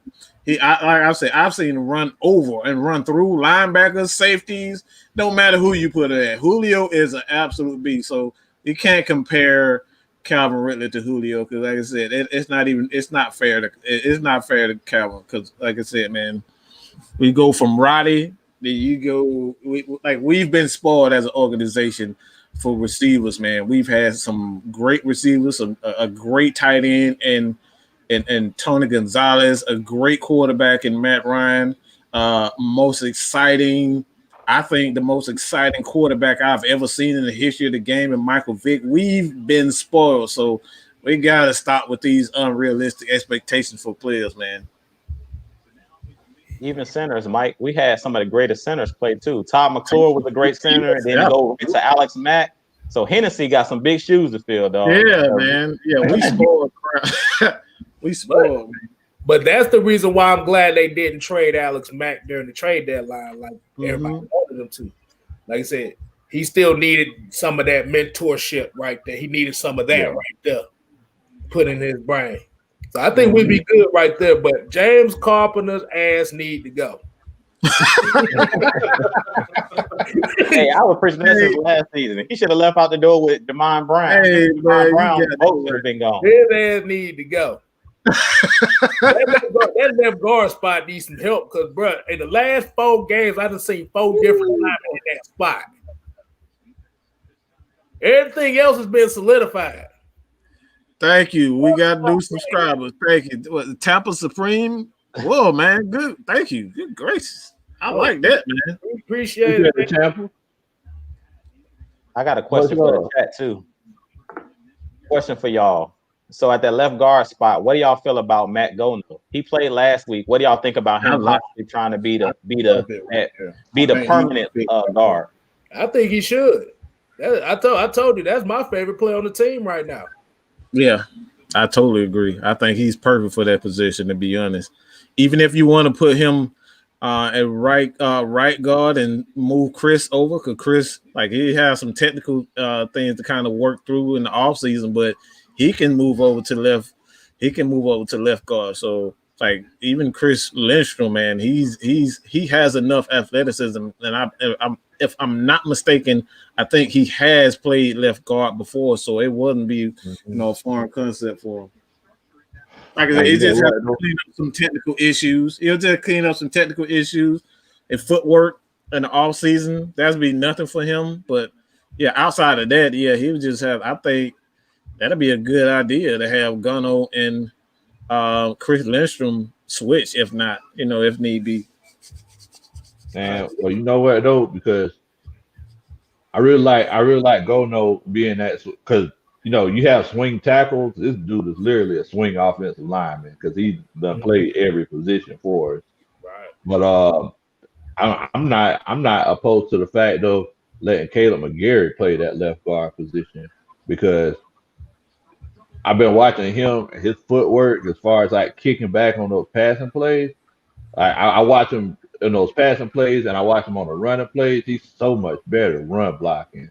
I believe he'll do better in a smaller space in the interior, and us getting even Gono playing right tackle, because Gono held his own. He played right tackle.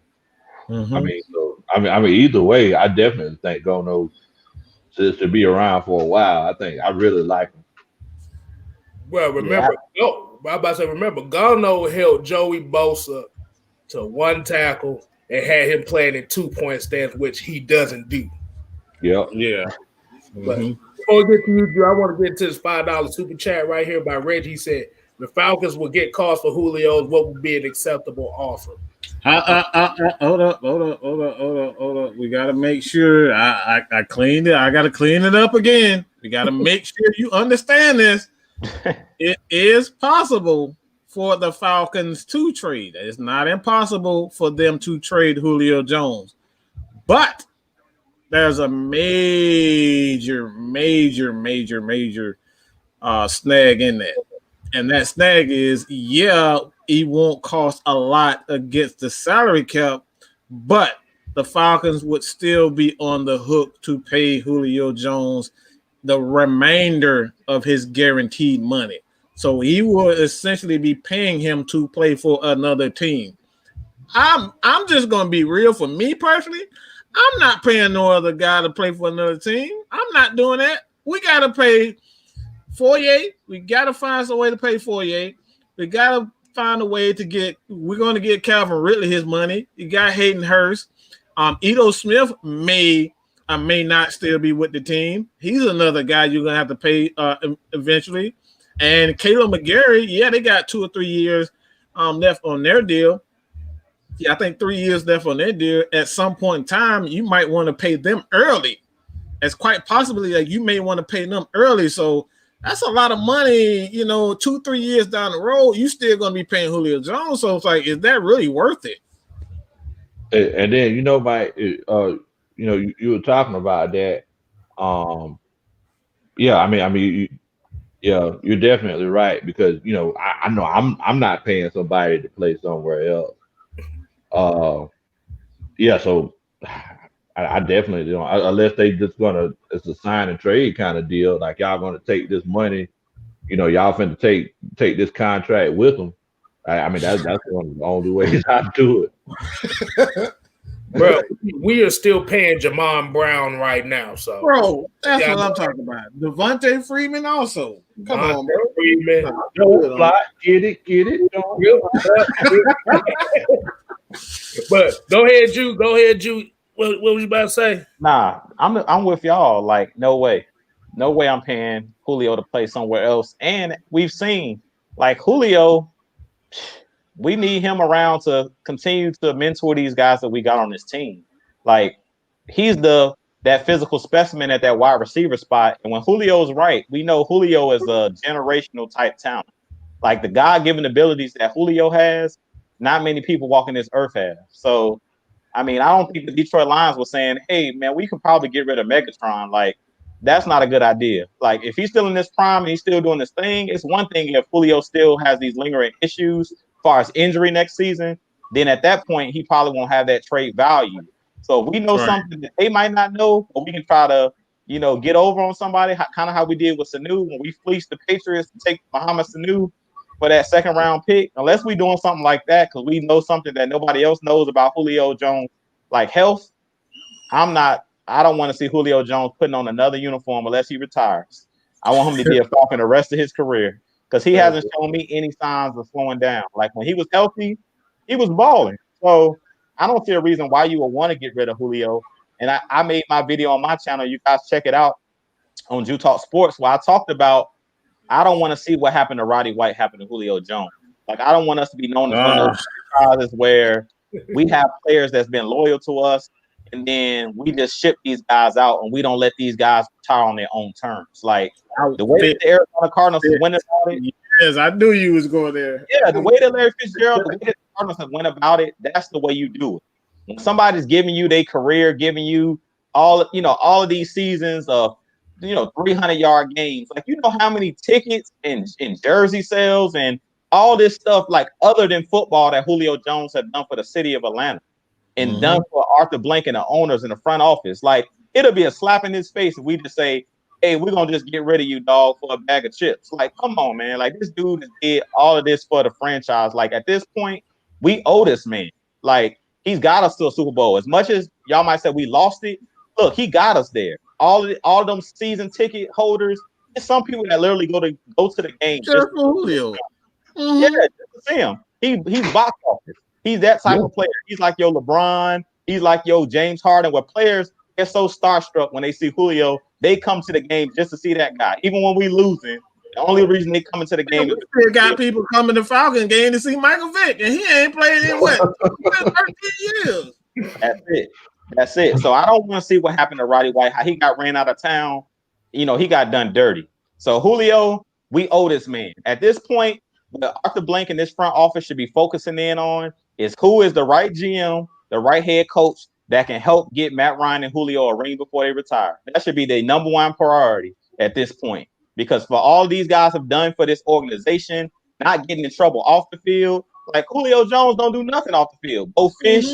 And you don't hear nothing, no foolishness. Go to damn mid-time bowling. That's it. That man sit in the corner at mid-time bowling and mind his damn business. Exactly. So, he didn't even get in the fight with the Migos. He was like, y'all can have that. They're going to call him Joe Budden. Yeah. When you got somebody like Julio that's not a diva, because like Julio could be a diva all the way. For the talent that he has, he could be demanding, I want 12 targets a game. I want Dunkin' Donuts at my locker. Like, he could be coming up with all this kind of stuff he wants.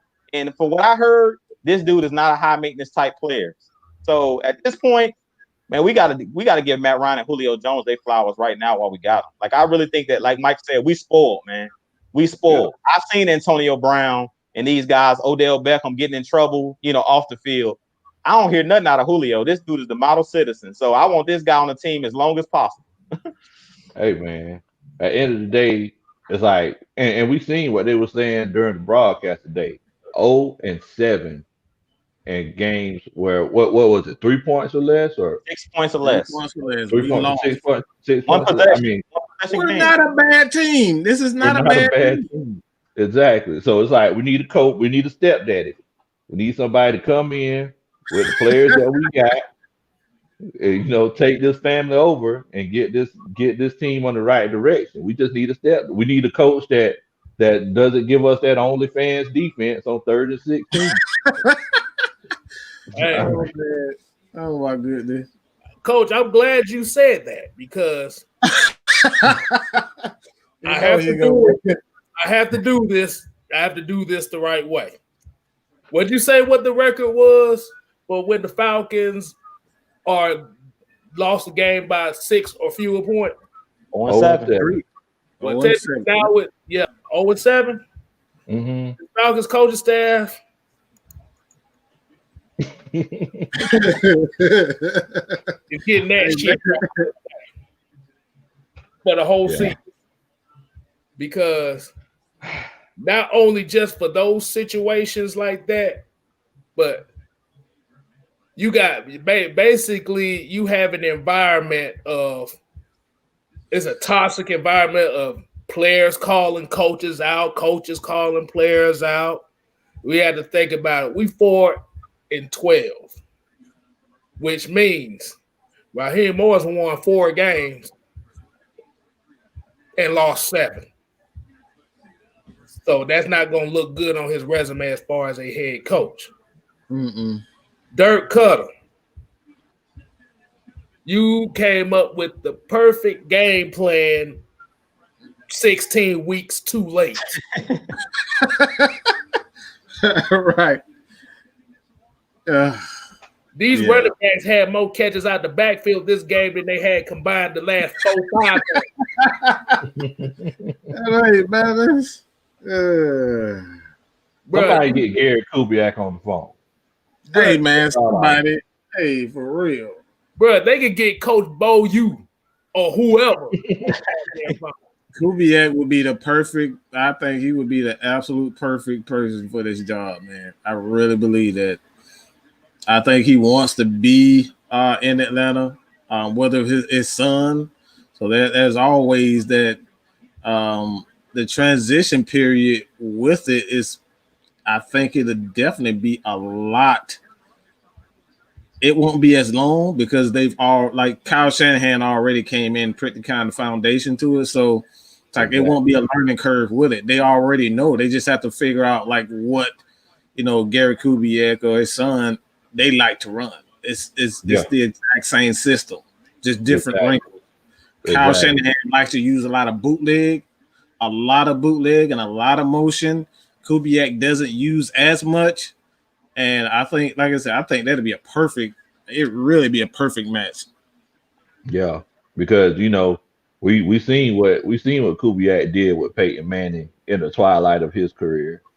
And Matt Ryan, his arm isn't looking like Peyton Manning's now, but I really think that with a veteran quarterback like Matt Ryan, who's seen pretty much everything, in the NFL, coupled with Kubiak and the offensive weapons that we have, and then all we have to do is just have a capable defense. Playoff team all day, like 0-7, y'all. If we would have won won more than half of those games, we would have been in the playoff race. That's it. That's not a bad team. That's not a bad team. That's an unfortunate team. That's really what that. And Harrison and the buddies talk about what if none of the coaching staff was fired. Oh boy, y'all better tune into Atlanta Falcon Nation next year because we about to be ranting like boy. But we're gonna we're gonna have picket signs and everything up in this motherfucker. They want to hear my prediction for next year. We come back with this same coaching staff. Hey man, y'all. Hey, do not forget this offseason. We won't do as many live shows. We're actually the shows itself, ATL and Sports Zone. Heavy hitters. They are on break, but we aren't on break. We just won't go live as often. But if you have questions, leave your question on anyone's video so we can make videos, or we can even decide to do a video based on your questions in the off season. So it's like, this is like, we're not stopping. We're on season break. That's it. That's all it is. Exactly. So you guys make sure that you continue to plug those questions, continue to give us the comments under the video so we can get to these comments, because I want to get down to prospects. I want to talk about prospects. I want to talk about the head coaches.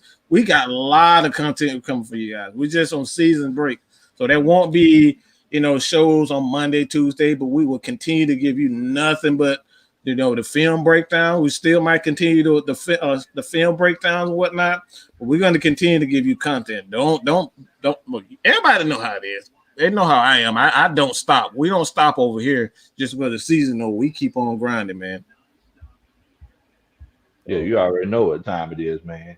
Exactly. All season, we still gonna be bringing y'all content. Y'all make sure that y'all check everybody out. Make sure you check your boy Big Low Country out. If y'all try to go and spell it with the COUNTRY, you might not find it. It's spelled KUNTRY. I'm sorry, y'all. I'm from the country. But yeah, we're definitely still going to be giving you content. Make sure that you do comment, just like Mike was saying, because we love that kind of stuff. That gives us stuff to talk about. You know what they say about people that talk to themselves. We don't want to be talking and answering ourselves at the same time.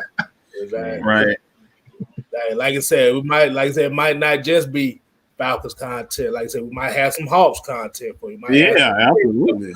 And like I said, we might have some Atlanta United content coming with you. Hey, man. Hey, Jew, man, he's a Cavalier fan, so he might throw some Cal videos up there, man. I got some Cal videos coming for y'all, and some NBA content just in general, because Kstylz, he's taking over. When he was doing his Monday night show, I said, man, Kstylz, he know his basketball too. Hey, I want to get in on this talk, dog.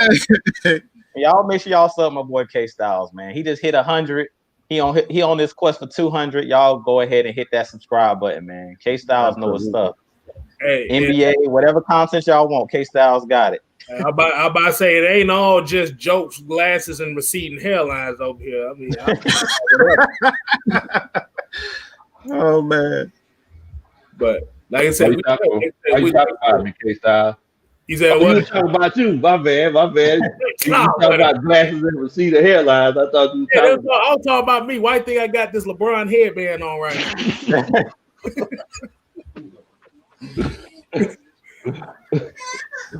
Hey, Mike, at least yours is straight across the middle. Hey,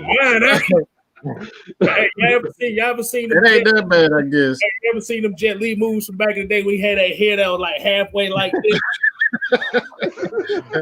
That's where I'm at right now. Hey. Oh, man. Hey, yeah, like I said, definitely we do the basketball talk. Everybody in here do the basketball talk. Everybody do Braves, whatever the hell they feel like it. Yeah, man. Just let you know it's gonna be something coming from you. So, what y'all got, fellas? I was just gonna say, y'all know we were talking about the receding hairline. Jew ain't say nothing. Y'all. Hey man, I'm still intact, baby. I'm still intact, baby. Even though they gonna see the do-rag first, I'm still intact. Well, go ahead, the 360 waves on y'all ass. Yeah, man. Hey, kind of wave up. Jew hat do not come on. Jew hat does not come on. Don't even ask that question. Exactly. You just got a damn exclusive right there. Yeah, man. There you go, man. This is a classic. You gotta have the Atlanta Falcons all day. Exactly. All day, bro. All day. Exactly. All day. So what y'all want to get to the final 2 point, or